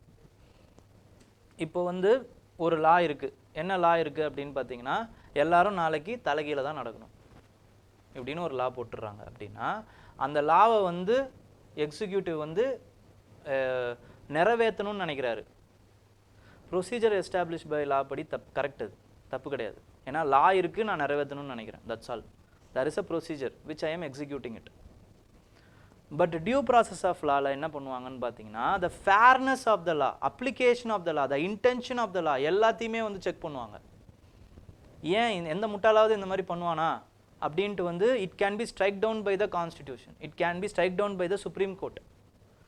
So there are 3 important cases with respect to this due process of law. First case என்ன அப்படின்னு பார்த்தீங்கன்னா, கோபாலன் கேஸ். ஏகே கோபாலன்னு ஒருத்தர் கேஸ் போடுறாரு. அவர் வந்து கம்யூனிஸ்ட் லீடரு.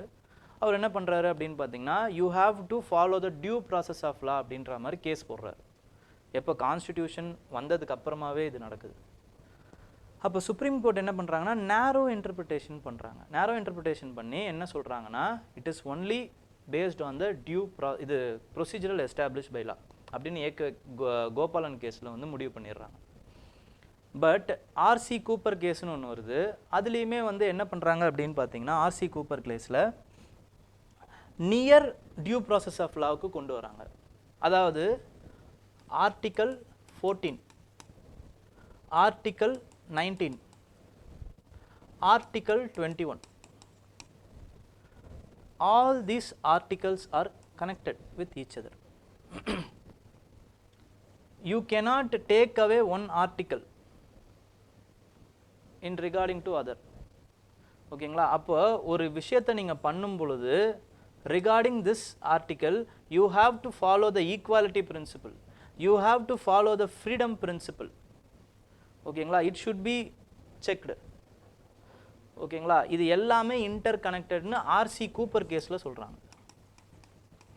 அப்போ என்ன பண்ணணும், automatically you have to follow the due process of லான்னு இன்டைரக்டாக சொல்கிறாங்க சுப்ரீம் கோர்ட்.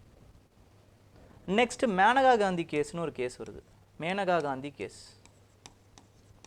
அதில் வந்து என்ன பண்ணுறாங்க அப்படின்னு பார்த்தீங்கன்னா, டியூ ப்ராசஸ் ஆஃப் லா அப்படின்னு வந்து டைரக்டாகவே சொல்கிறாங்க. Due process of law should be followed. So we will check the fairness, intention of the law also. law இருக்குனாலே அது வந்து கரெக்ட் கிடையாது. fairness, intention of the applicability of the law இது எல்லாத்தையுமே பார்த்துட்டு அதுக்கப்புறமா அந்த law வேணுமா வேணாமா, null and void இல்லையா அப்படிங்கிறது நம்ம முடிவு பண்ணுவோம் அப்படின்ட்டு வந்து மேனகா காந்தி கேஸில் முடிவு பண்ணுறாங்க. கான்ஸ்டிடியூஷனில் இன்னும் இருக்கிறது ப்ரொசீஜர் எஸ்டாப்ளிஷ்டு பை லா தான். பட் இன் பிரின்சிபல் இந்த ஸ்பிரிட் ஆஃப் த லா அதை ஜட்ஜ் பண்ணுறது by the Supreme Court is due process of law. Due process of law follows natural justice. Okay, இந்த நல்லா ஞாபகம் வச்சுக்கோங்க. Next is with respect to the Prime Minister visits. Prime Minister வந்து என்ன பண்ணுறாரு அப்படின்னு பார்த்தீங்கன்னா, he is visiting with CJI. CJI உடைய ஹோமில் அவர் என்ன பண்ணுறாரு அப்படின்னு பார்த்தீங்கன்னா, கணபதி சதுர்த்தி, கணேஷ் சதுர்த்தியை வந்து கொண்டாடுறார். Okay, this has been criticised by many people. But உங்கள் எல்லாருக்குமே ஒரு சந்தேகம் வரலாம், இட் இஸ் தேர் பர்சனல் விஷயம், இதில் எதுக்காக மற்றவங்களாம் வந்து கிரிட்டிசைஸ் பண்ணுறாங்க? பண்ணுறது யாரோ சாதாரணமான ஆள் கிடையாது. both are highly dignified executives and ஜுடிஷியரியில் இருக்கக்கூடிய இம்பார்ட்டண்ட்டான மெம்பர்ஸ். அவங்களுடைய பீக்கில் இருக்கக்கூடியவங்க. இங்கே வந்து எக்ஸிக்யூட்டிவில் பீக்காக இருக்கக்கூடிய பிஎம்ஓ, ஜுடிஷியரியில் பீக்காக இருக்கக்கூடிய சிஜேஐயும் என்ன பண்ணுறாங்க அப்படின்னு பார்த்தீங்கன்னா, they are releasing this picture. பிஎம்மும் இது சிஜேஐயும் ஒன்றா இருக்க மாதிரி. இப்போது அவங்களோட இன்டென்ஷனில் எந்த ஒரு தப்புமே இல்லாமல் கூட இருக்கலாம். தே மே பி ஆஃப் ஃப்ரெண்ட்ஸ். ஓகேங்களா? ஃப்ரெண்ட்ஷிப்பாக வந்து அவங்க வந்திருக்கலாம், நிறைய உள்ளே வரணும்னு நினச்சிருக்கலாம், பேசியிருக்கலாம், பேசி வந்திருக்கலாம், பேசாமல் வந்திருக்கலாம், தன்னிச்சையாக நடந்திருக்கலாம் இதெல்லாம். பட் பார்க்குறவங்க எப்படி நினைப்பாங்க? சார் பார்க்குறவங்க எப்படி நினச்சா நமக்கு என்ன சார் அப்படின்னா, இந்த constitutional democracy like India, in the constitutional democracy like India, justice should not only be served, but it is seen to be served. In the principle follow பண்ணணும், which is nothing but justice is not only served but seen to be served.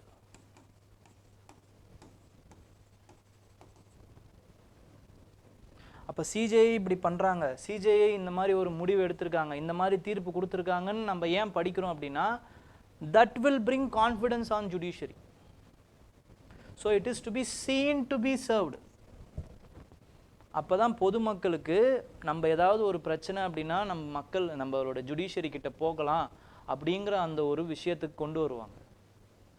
But இங்கே என்ன நடந்துருச்சு அப்படின்னு பார்த்தீங்கன்னா, இந்த personal conduct may affect the probity of the judiciary. Probity அப்படின்னா என்ன அர்த்தம்னா மாரல், பர்சனல் மாரல்ஸ், நன்னடத்தை, அதுதான் ப்ராபிட்டி அப்படின்னு சொல்லுவாங்க, நன்னடத்தை. This may affect the probity of the judge. Is personally speaking, I admire CJI. நிறைய இம்பார்ட்டண்டான ஜட்ஜ்மெண்ட்ஸ் அவர் கொடுத்துருக்காரு. And there is no question of his questioning his integrity. There is no question. CJI or Prime Minister. Okay. But common peopleக்கு இந்த perception வர்றதுக்கு இவங்க அனுமதிச்சிருக்க கூடாது அப்படிங்கிறது தான் அந்த கிரிட்டிக்ஸோடைய வாதம்.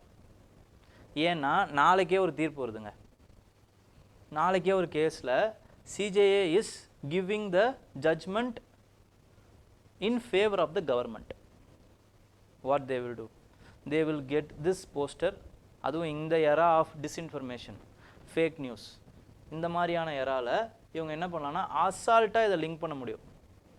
So what this can do is it can erode the impartiality and the constitutional functionaries. ஓகேங்களா, அந்த டிக்னிட்டி எரோட் பண்ணுறதுக்கு வாய்ப்பு இருக்குது. ஸோ இதெல்லாம் இருக்கக்கூடாது. சரி, இதெல்லாம் இருக்கக்கூடாதுன்னு நம்ம சொல்லாமா அப்படின்னா, சுப்ரீம் கோர்ட்டுடைய 16 பாயிண்ட் ஃபார்முலாவே சொல்லியிருக்கு. இந்த சுப்ரீம் கோர்ட் ஜுடிஷியல் வேல்யூஸ் அவங்களோட ஸ்டேட்மெண்ட் என்ன அப்படின்னு, restatement of the values of the judicial life அப்படின்னு ஒரு ரிப்போர்ட் வெளியிட்டிருக்காங்க. 16 பாயிண்ட் ஃபார்முலா. அதில் ஃபஸ்ட் பாயிண்ட்டே என்ன அப்படின்னா, the behaviour and conduct of the members of the higher judiciary to reaffirm the people's faith. நடவடிக்கைகள், ஹையர் ஜுடிஷியரியில் இருக்கக்கூடிய மெம்பர்ஸுடைய நடவடிக்கைகள் எப்படி இருக்கணும் அப்படின்னா, ஜுடிஷியரி மேலே ஃபெய்த் வர வைக்கிறதா இருக்கணும். எப்படி ஃபெய்த் வரும்? அவங்களுடைய அஃபீஷியல் கெப்பாசிட்டிலையும் பர்சனல் கெப்பாசிட்டிலையும் அவங்க நடந்துக்கிற முறையில் இருக்குது. இது சுப்ரீம் கோர்ட்டோடைய 16 point document. This and all you can use it for the explaining the ethical principle, ethical view points of you. ஓகேங்களா, எத்திக்கல் வியூ பாயிண்ட்ஸ் நீங்கள் சொல்லலாம். And they should maintain a degree of aloofness. Aloofness அப்படிங்கிறது என்னன்னு பார்த்தீங்கன்னா, தனிமையாக இருக்கிறது. ஓகேங்களா, ஒட்டும் ஒட்டாமல் இருக்கணும். You may be a good friend of the Prime Minister, but that should not be seen. Okay. Next என்ன அப்படின்னு பார்த்தீங்கன்னா, there is a important statement which has been given by ex-CJI Venkatachalaya during the Narasimha Rao period. என்ன சொல்லியிருப்பார் அவர் அப்படின்னு பார்த்தீங்கன்னா, the relationship between the judiciary and executive has to be correct, not cordial. கரெக்டாக இருக்கணுமே தவிர கார்டியலாக இருக்கணுன்ற அவசியம் இல்லை. அதாவது ஃபன்னியாக, ஃப்ரெண்ட்ஷிப்பாக இப்படி இருக்கணுன்ற அவசியம்லாம் கிடையாது. It should be correct. Then only the separation of power, which is the basic structure of the constitution, separation of power will be maintained. The separation of power it is given in the constitution itself. கான்ஸ்டிடியூஷனில் டிபிஎஸ்பியில் கொடுத்துருப்பாங்க. அது என்ன ஆர்டிக்கல்னு கமெண்ட்டில் முடிஞ்சால் சொல்லுங்கள். ஓகேங்களா. So next is with respect to the health care using the AI. மறுபடியும் health care வந்திருக்கு பாருங்கள். இந்த வாரம் ஃபுல்லாக ஹெல்த் கேர் தான், அடிச்சு நவுத்துறானுங்க. ஓகே. ஸோ ஹெல்த் கேர் பொறுத்த வரைக்கும் என்னென்னு பார்த்தீங்கன்னா, he is a physician. Okay. So Healthcare வந்து it will be replacing in healthcare, in the primary healthcare centers, the AI can replace, the prospect of AI can replace the physician அவரால தாங்க முடியல, பொங்கிட்டார் அவர். ஓகேங்களா? அது எப்படி பண்ண முடியும்? there are many disadvantages with respect to it அப்படின்ற மாதிரி அவர் நிறைய லிஸ்ட் பண்ணுறாரு. சில அட்வான்டேஜஸ் சொல்லிடலாம், அதுக்கப்புறம் டிஸ்அட்வான்டேஜஸ் என்னன்றதை சொல்லலாம். So there are some repetition of task, இது அவர் சொல்லலை, ஓகேங்களா, பட் நம்ம சொல்கிறோம். repetition of task with respect to the primary healthcare centers, generally healthcare centers என்ன மாதிரி அப்படின்னு பார்த்தீங்கன்னா, with respect to giving medicines, giving the மெடிசன்ஸை கரெக்டாக எடுத்துகிட்டு வர்றது, அப்புறம் ஃபிக்ஸிங் த அப்பாயின்மெண்ட்ஸு, ஓகேங்களா, அப்பாயின்மெண்ட்டை ஃபிக்ஸ் பண்ணுறது, அதுக்கப்புறமா வந்து அவங்களோட பேஷண்ட் ஹிஸ்ட்ரியை வந்து மெயின்டைன் பண்ணுறது, அதுக்கப்புறமா வந்து சைனிங் த லெட்ஜரு, அட்டண்டன்ஸை சைன் பண்ணுறது, இந்த மாதிரி நிறைய ரெப்பிட்டேஷன் ஆஃப் ஒர்க்ஸ் இருக்குது. This can be handled by the AI.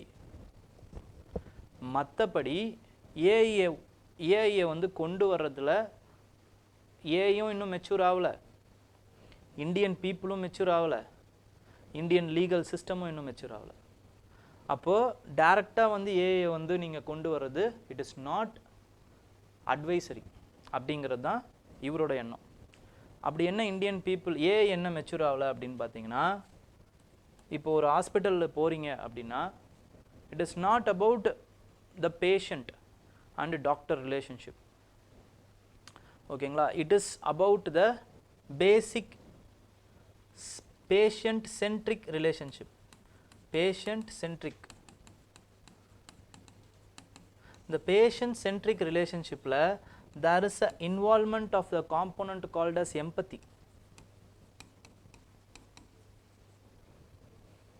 வெறும் ஒரு டிசீஸுக்கு மட்டும் மாத்திரை மருந்து கொடுக்க போகிறதில்ல doctor, he is also going to give the advice, இல்லைனா வந்து consultation for his problems also. So there is a component, human touch, human values, which is called as empathy, which is lacking in the AI. ஏஐக்கு அது இல்லை, ஓகேங்களா. Next வந்து என்ன அப்படின்னு பார்த்தீங்கன்னா, there is a problem with respect to the contradictions with respect to the AI. AI எப்படி உருவாகுது, AI எப்படி வேலை செய்யுது, we should feed more information to the AI. இப்போ மோர் இன்ஃபர்மேஷன் நீங்கள் ஃபீட் பண்ணணுன்னா the information should be correct first of all. அதுவே இந்தியாவில் நிறைய கரெக்ட் இன்ஃபர்மேஷன் கிடையாது. Then we should also there is a problem with respect to it. என்ன அப்படின்னு பார்த்தீங்கன்னா, there is a problem of privacy. Patient டீட்டெயில்ஸை நீங்கள் கொண்டு போய் ஃபீட் பண்ணுறீங்க அப்படின்னா once feeded it cannot be forgotten. அப்போ sensitive information will be known to the AI. It can be exploited by anyone. So there is a problem of privacy in it. ஓகேங்களா. Next வந்து என்ன அப்படின்னு பார்த்தீங்கன்னா, we have not matured, our enforcement laws has not matured. European artificial intelligence law, European union artificial intelligence act வந்து என்ன பண்ணுது அப்படின்னு பார்த்தீங்கன்னா, only the information which do not harm will be uploaded in the AI அப்படின்னு ஒரு இதுவே இருக்கு. நம்மதில் அந்த மாதிரி எந்த ஒரு லாவும் இல்லை. So either the AI, our system, the patience, ஏன்னா வந்து லோக்கல் லாங்குவேஜில் பேச முடியாது, நிறைய பேருக்கு வந்து இது யாருமே இல்லை போல இருக்கு அப்படின்ட்டு வெளில போயிடுவாங்க சிஸ்டமை பார்த்துட்டு, ஓகேங்களா. அதுக்கப்புறமா வந்து either the legal systems have not matured that enough. So அதனால் உடனே நீங்கள் வந்து இந்த மாதிரி ஏஐயை திணிக்கிறது it is not advisable. But repetition of டாஸ்கில் ஏஐயை யூஸ் பண்ணலாம் அப்படிங்கிறத சொல்கிறாங்க. Okay, next is with respect to the India Russia relationship. India Russia ரிலேஷன்ஷிப்பை பொறுத்த வரைக்கும் என்ன அப்படின்னு பார்த்தீங்கன்னா, ரஷ்யா வந்து என்ன பண்ணிடுச்சு அப்படின்னு பார்த்தீங்கன்னா, has released the army, 6 army persons who have been stuck in the army of Russia. ஓகேங்களா. ரஷ்யா உக்ரைன் வாரில் நிறைய பேர் வந்து இந்த பஞ்சாப் இந்த மாதிரி பீகார் இந்த மாதிரி ஏரியாஸ்லேருந்து வேலை வாங்கி தரேன் அப்படின்ட்டு கூட்டிகிட்டு போயிட்டு ஆர்மியில் சேர்த்து விட்டு வந்துட்டாங்க. அவங்களாம் அங்கே மாட்டிக்கிட்டாங்க. ஒரு 2-3 பேர் இறந்தும் போயிட்டாங்க. ஓகேங்களா. இப்போ ரீசெண்டாக நம்மளோட பிரைம் மினிஸ்டர் போயிட்டு அங்கே ரஷ்யன் பிரசிடென்ட் புட்டினை வந்து கேட்டுக்கிட்டதால நிறைய பேரை ரிலீஸ் பண்ணுறேன், கேஸ் பை கேஸ் பேசிஸில் ரிலீஸ் பண்ணுறேன்னு சொல்லியிருக்காங்க. அந்த மாதிரி ஒரு 6 பேரை வந்து ரிலீஸ் பண்ணியிருக்காங்க ஃபஸ்ட்டு. நெக்ஸ்ட்டு நம்மளுடைய ஃபாரின் மினிஸ்டர் ஜெய்சங்கர் என்ன பண்ணியிருக்காரு அப்படின்னு பார்த்தீங்கன்னா, he is visiting the Germany. இதில் ஒரு 4 principles paste on the 4 principles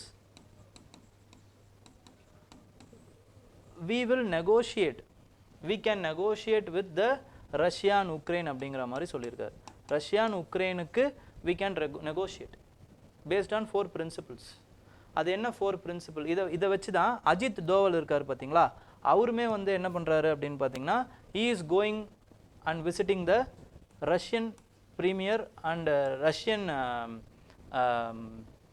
அவர் பேர் வந்து அஜித் தோவல் வந்து யார் அப்படின்னு பார்த்தீங்கன்னா நம்மளுடைய நேஷனல் செக்யூரிட்டி அட்வைசர். அதே மாதிரி அவங்களுடைய கவுண்டர் பார்ட் இன் ரஷ்யா, அதுக்கப்புறம் சைனா, இவங்களை வந்து மீட் பண்ணுறாங்க. அவர் என்ன கொண்டு வந்திருக்காருன்னு பார்த்தீங்கன்னா, there is a 4 principle formula. ஓகேங்களா. 4 principles based on which India can negotiate with respect to Russia-Ukraine war. அது என்ன 4 principle? First principle is with respect to it is not a time to war. Time to war. There is no time to war.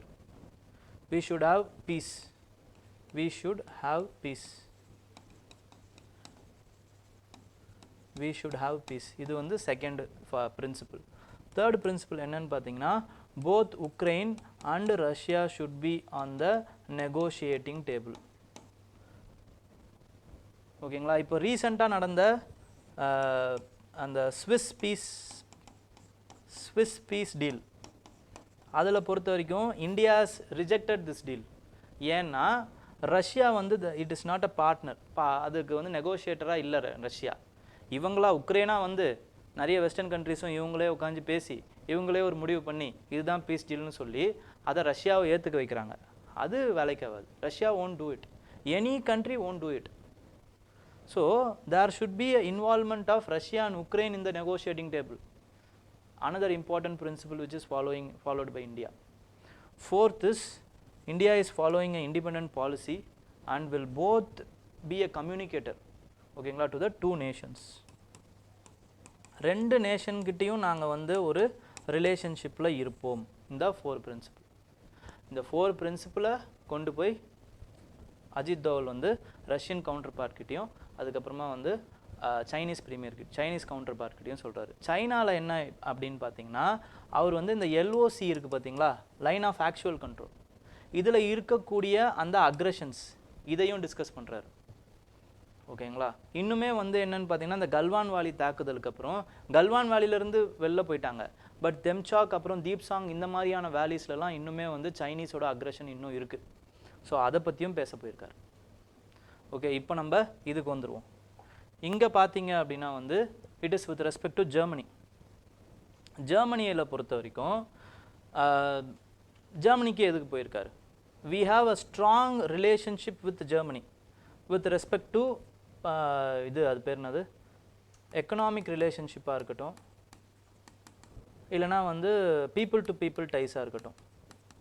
People to people ties because அவங்களுடைய கம்பெனிஸான bash இந்த மாதிரியான கம்பெனிஸ்லாம் இங்கே நிறைய இருக்குது.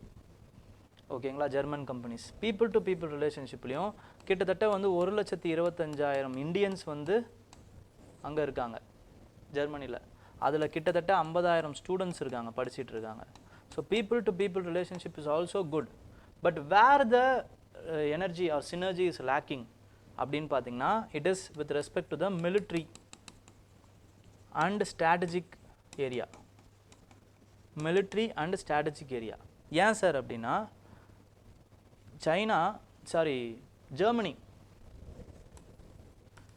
Germany is the world's top 5 weapon exporter. Top 5 weapon exporter இருந்தாலும் இந்தியாவுக்கும் ஜெர்மனிக்குமான அந்த டிஃபென்ஸ் ரிலேஷன் இருக்குது பார்த்தீங்களா, அது ரொம்ப லோவர் தேன் மினிமலாக இருக்குது. இந்தியாவுடைய வெப்பன் எக்ஸ்போர்ட்டர் யார், எந்த கண்ட்ரி வந்து மேஜர் ப்ளே பண்ணுது அப்படின்னு பார்த்தீங்கன்னா Russia. It is followed by France. இதையும் இதில் கேட்கலாம், ஓகேங்களா, ப்ரிலிம்ஸில் கேட்கலாம். Followed by France. அதுக்கப்புறம் it is followed by US and then it is Israel, ஓகேங்களா. அதுக்கப்புறம் இட் இஸ் சவுத் கொரியா. இவங்க தான் top 5 exporters of weapons to India. இப்போது ரஷ்யா என்ன ஆகுது அப்படின்னு பார்த்தீங்கன்னா, there is a pre conceived, இல்லைனா வந்து it is pre occupied with Ukrainian war. So அதனால் வந்து அதால் இம்பார்ட்டண்ட்டான அந்த வெப்பன்ஸ்லாம் வந்து இப்போதைக்கு அதால் எக்ஸ்போர்ட் பண்ண முடியாது. And Germany has a capacity to export. So inherent capacity ஒரு இம்பார்ட்டண்ட்டான point. Second, void created by the Russia Ukraine war. இதை பயன்படுத்திக்கணும்னு நினைக்குது ரஷ்யா, இது ஜெர்மனி, ஓகேங்களா. So recently what happened is there is a negotiation with respect to TKMS shipping limited, அதுக்கப்புறம் இது German shipping limited, அதுக்கப்புறமா வந்து மேசடாங், ஓகேங்களா, மேசடாங் ஷிப்பிங் லிமிடெட் இந்தியா. இவங்க ரெண்டு பேருக்கும் வந்து there is a deal with respect to the construction of submarines involving project 75. Project 75 அப்படிங்கிற அந்த ப்ராஜெக்டில் வந்து தே ஆர் இன்வால்விங். ஸோ இப்போ தான் வந்து ஃபஸ்ட்டு உள்ளே கொண்டு வராங்க. And there are many exercises. இப்போ தான் ரீசெண்டாக வந்து அந்த தரங் சக்தி இருக்குல்ல, Tarang Shakti, Germany is also a participant in the Tarang Shakti. அதான் first multilateral exercise which Germany is participating with respect to India. And there is a strategic ஆங்கிள்னு சொன்னேன். அது என்ன ஸ்ட்ராட்டஜிக் ஆங்கிள் அப்படின்னு பார்த்தீங்கன்னா, nearly 50% to 60% of the trade goes along with the South China C.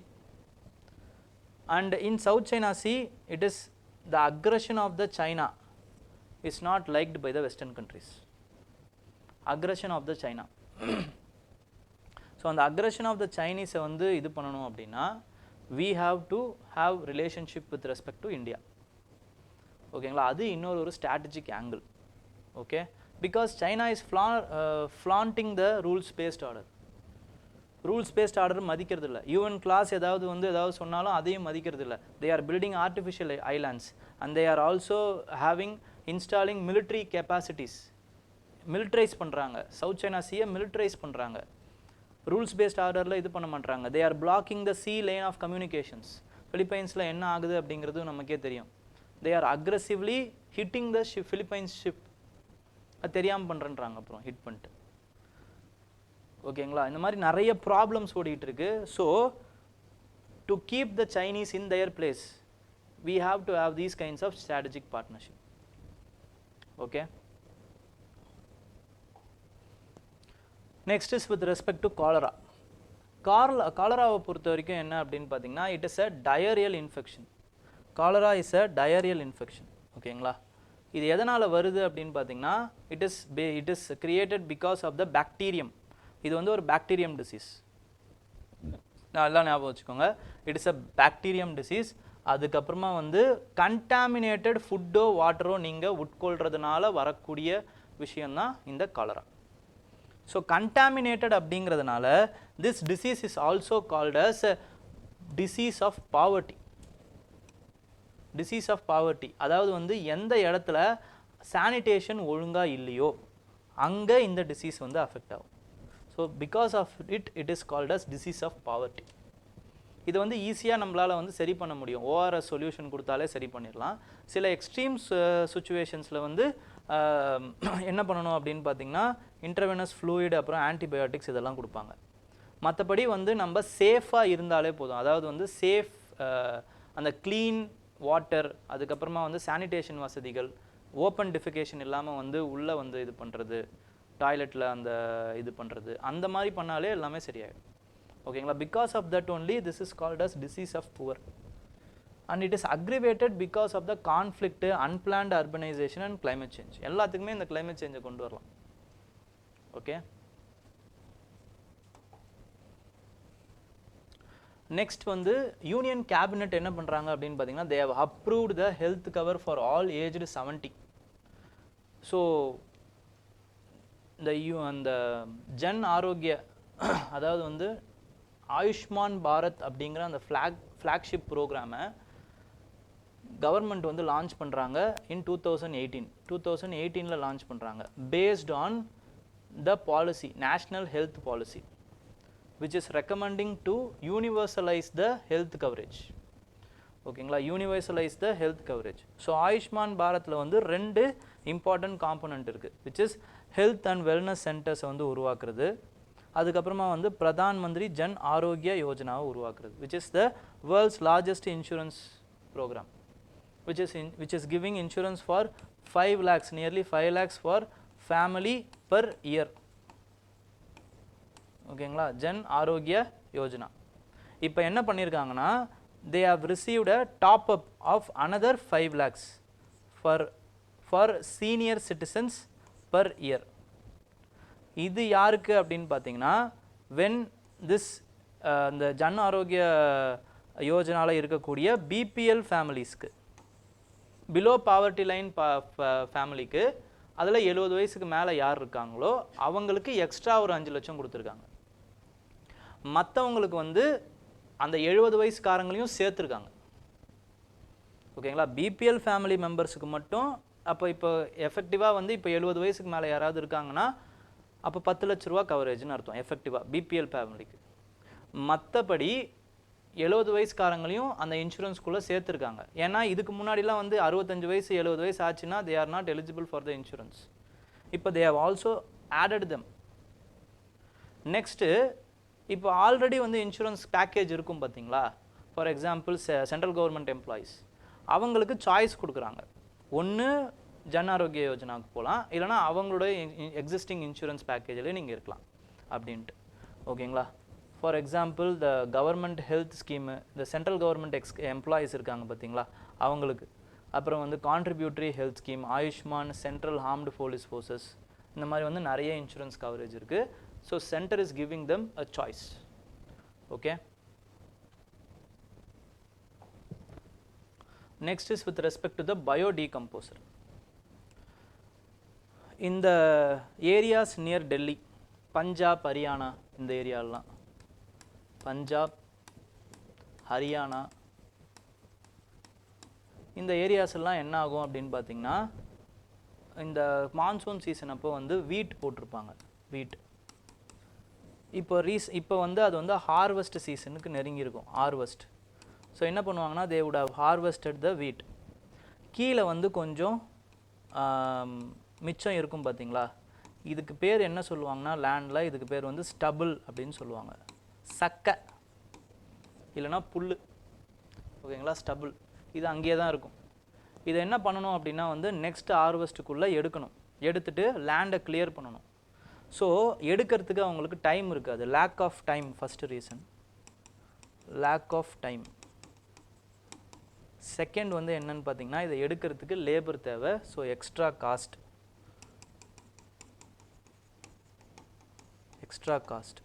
So இது ரெண்டுத்தையும் avoid பண்ணுறதுக்கு என்ன பண்ணுவாங்கன்னு பார்த்தீங்கன்னா, இதை ஃபயர் பண்ணிடுவாங்க, எரிச்சு விட்ருவாங்க.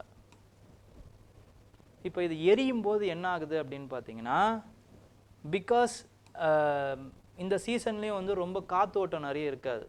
ஸோ இது எரியும் போது இது பேர்னிங் தானே, ஸோ இன்கம்ப்ளீட் கம்பஷன் போது கார்பன் டை ஆக்சைடு அதிகமாக இன்க்ரீஸ் ஆகும். அதே மாதிரி வந்து வாட் டு சே பிளாக் கார்பன்ஸாக உருவாகும்.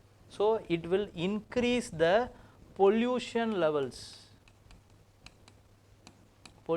Levels in Delhi and its surrounding areas. Problem இங்கே தான் இருக்குது. Already Delhi is the most polluted city in the world. So these kind of activities like stubble burning என்ன பண்ணணும்னு பார்த்தீங்கன்னா, அதோடைய அந்த பொல்யூஷன் லெவலை இன்னும் ஏற்றி விட்டுரும்.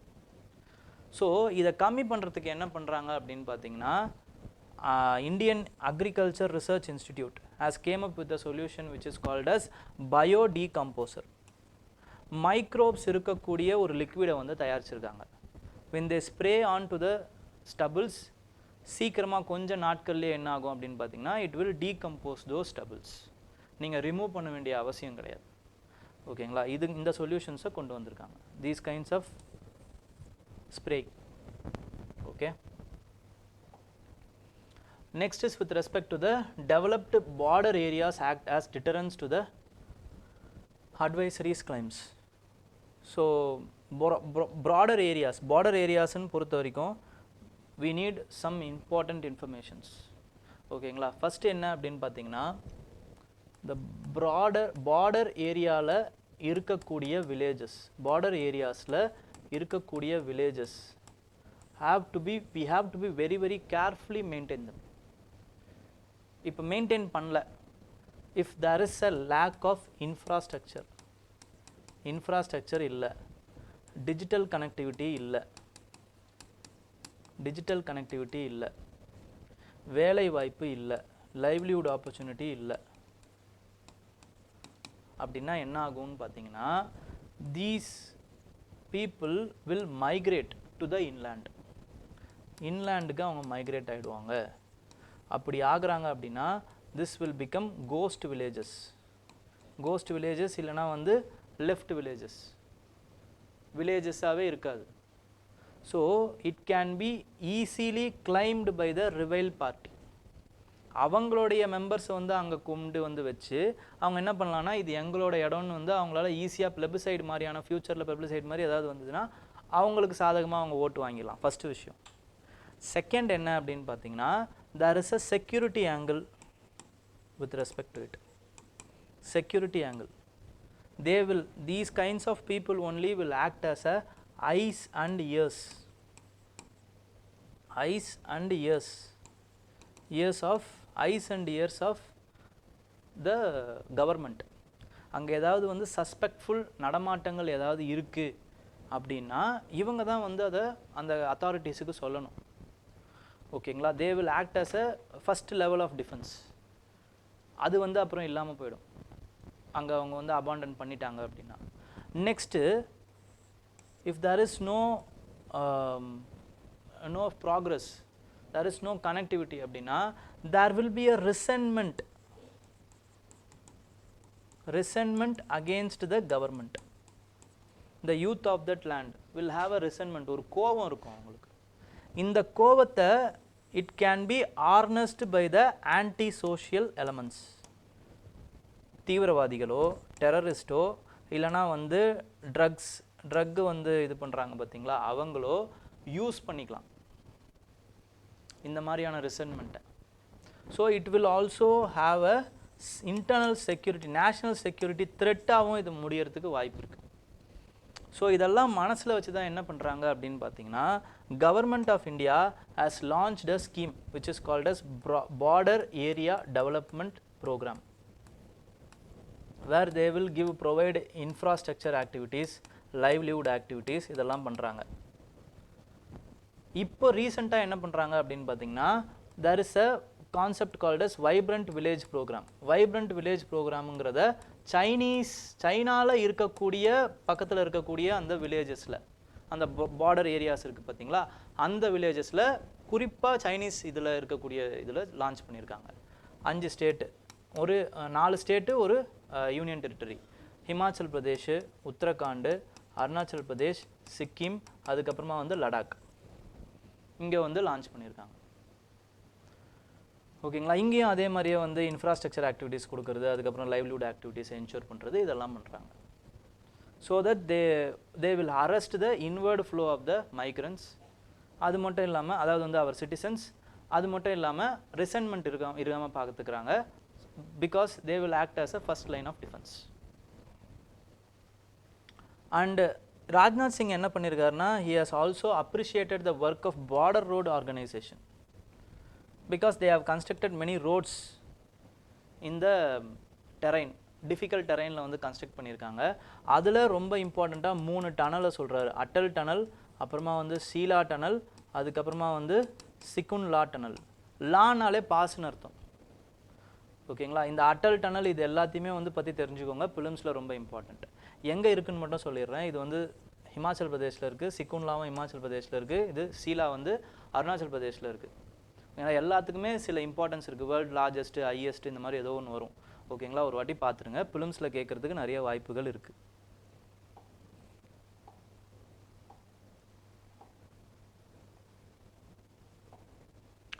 நெக்ஸ்ட் வந்து நம்மளுடைய home minister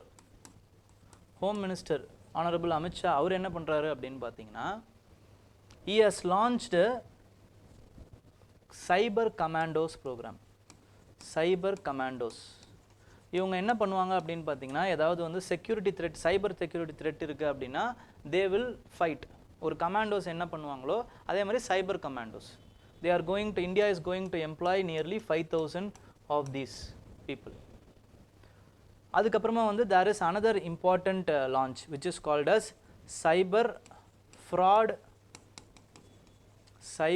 fraud mitigation center. Cyber fraud mitigation center. இந்த சென்டர் என்ன பண்ணும் அப்படின்னு பார்த்தீங்கன்னா it will have a linkage போலீஸுக்கும் அதுக்கப்புறமா வந்து பேங்க்கு அதுக்கப்புறம் அதர் ஃபினான்ஷியல் இன்ஸ்டிடியூஷன்ஸ் ஜுடிஷியரி இது கூட வந்து என்ன பண்ணணும்னு பார்த்தீங்கன்னா there is a integration. So எல்லாரும் ஒன்றா இணைஞ்சு செயல்படுறதுக்கு. And there is another thing which is called as cyber suspect list. Cyber suspect list இதை வந்து சென்ட்ரல் கவர்மெண்ட் வில் மெயின்டைன். இதுக்கு முன்னாடிலாம் சஸ்பெக்ட் லிஸ்ட் வந்து ஸ்டேட்ஸ் தான் மெயின்டைன் பண்ணிட்டு இருந்தாங்க. ஆனால் ஹோம் மினிஸ்டர் என்ன சொல்கிறாரு அப்படின்னு பார்த்தீங்கன்னா cyber has no boundaries. So to have a better coordination centre should maintain this registry அப்படிங்கிற மாதிரி சொல்கிறார். ஓகே, ஸோ இதெல்லாம் லான்ச் பண்ணியிருக்காங்கங்கிறத தெரிஞ்சுக்கோங்க. That's all. நெக்ஸ்ட் வந்து FATF financial action task force. FATF this is a initiative of G7 countries, group of 7 countries. ஓகேங்களா, எதுக்காக அப்படின்னு பார்த்தீங்கன்னா to arrest the money laundering and terror financing. Money laundering வந்து terror financing use ஆகுது. இந்த linkage வந்து எப்போ கண்டுபிடிக்கிறாங்க அப்படின்னு பார்த்தீங்கன்னா 2001 9/11 அட்டாக் அப்போ, ஈஃபில் டவர் அட்டாக் அப்போ என்ன பண்ணுறாங்கன்னா கண்டுபிடிக்கிறாங்க. There is a linkage between the money laundering and terror financing. So அதனால they are launching this FATF Financial Action Task Force. இவங்க என்ன பண்ணுவாங்கன்னு பார்த்தீங்கன்னா they would have given some set of instructions for money laundering-க்கு வந்து நீங்கள் ஒரு stringent guidelines வச்சுருக்கணும், national லா வச்சுருக்கணும், ஃபினான்ஷியல் அந்த யூனிட் வந்து வச்சுருக்கணும், ED மாதிரியான அந்த ஆர்கனைசேஷன்ஸை உருவாக்கி அவங்களுக்கு தண்டனை வாங்கி தரணும், ஸ்ட்ரிஞ்சன்ட் பனிஷ்மெண்ட்ஸ் இருக்கணும். இதெல்லாம் இவங்க ஒழுங்காக பண்ணுறாங்களா அப்படின்னு பார்க்குறதுக்கு வந்து அவங்க பீரியாடிக்காக வந்து ரிவ்யூ பண்ணுவாங்க. ரிவ்யூ பண்ணி இந்த கைட்லைன்ஸ்லாம் எந்த கண்ட்ரி ஒழுங்காக ஃபாலோ பண்ணலையோ தே வில் லிஸ்ட் தம் இந்த கிரே லிஸ்ட்டில் பண்ணுவாங்க. இந்த கிரே லிஸ்ட்டில் அவங்க லிஸ்ட் பண்ண உடனே அவங்க என்ன பண்ணுவாங்கன்னா they will give time and they will give instructions what to do precisely.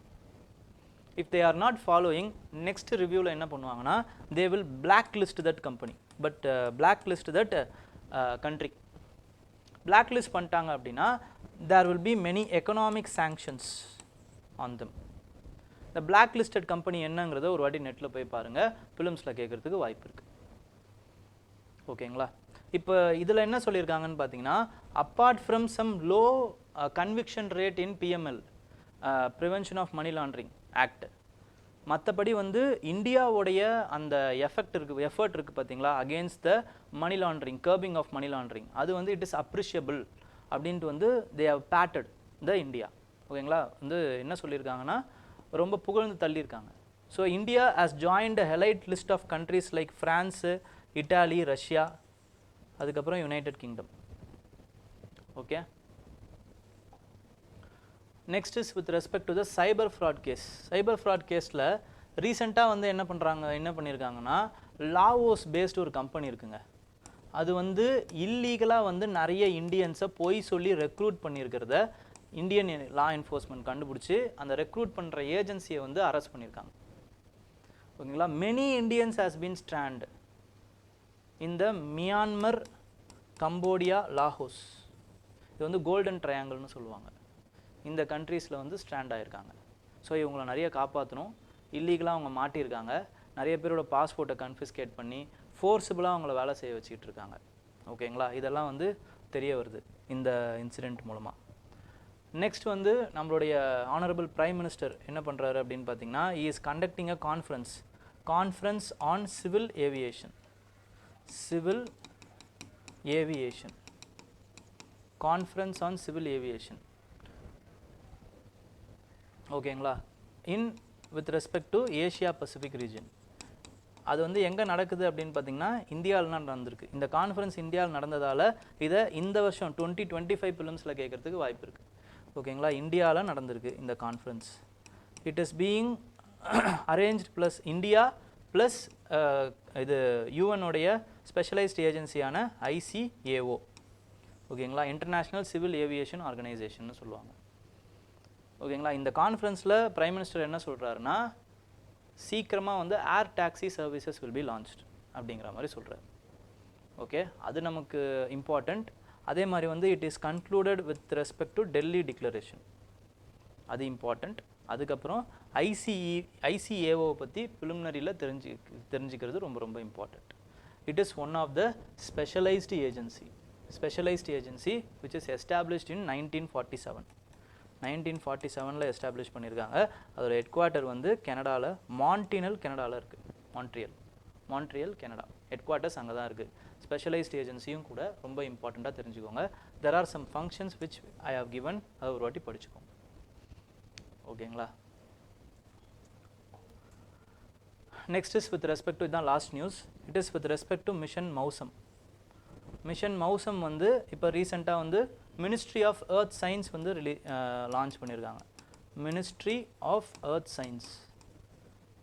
Science has launch this mission.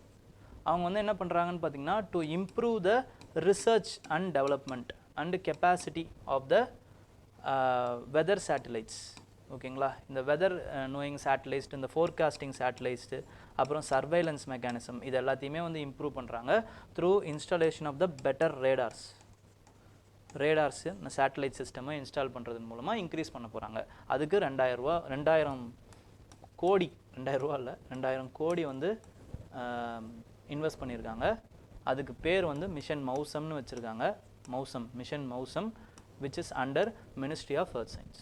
Okay, so உங்களுக்கு யூஸ்ஃபுல்லாக இருந்திருக்கும், இந்த செஷன் வந்து ஃபுல்லாக யூஸ்ஃபுல்லாக இருந்திருக்கும்னு நான் நம்புகிறேன். ஓகேங்களா, ஏதாவது டவுட்ஸ்னால் கமெண்ட்டில் சொல்லுங்கள். I will try to clear it. Okay, thank you, all the best, ஜாலியாக இருங்க.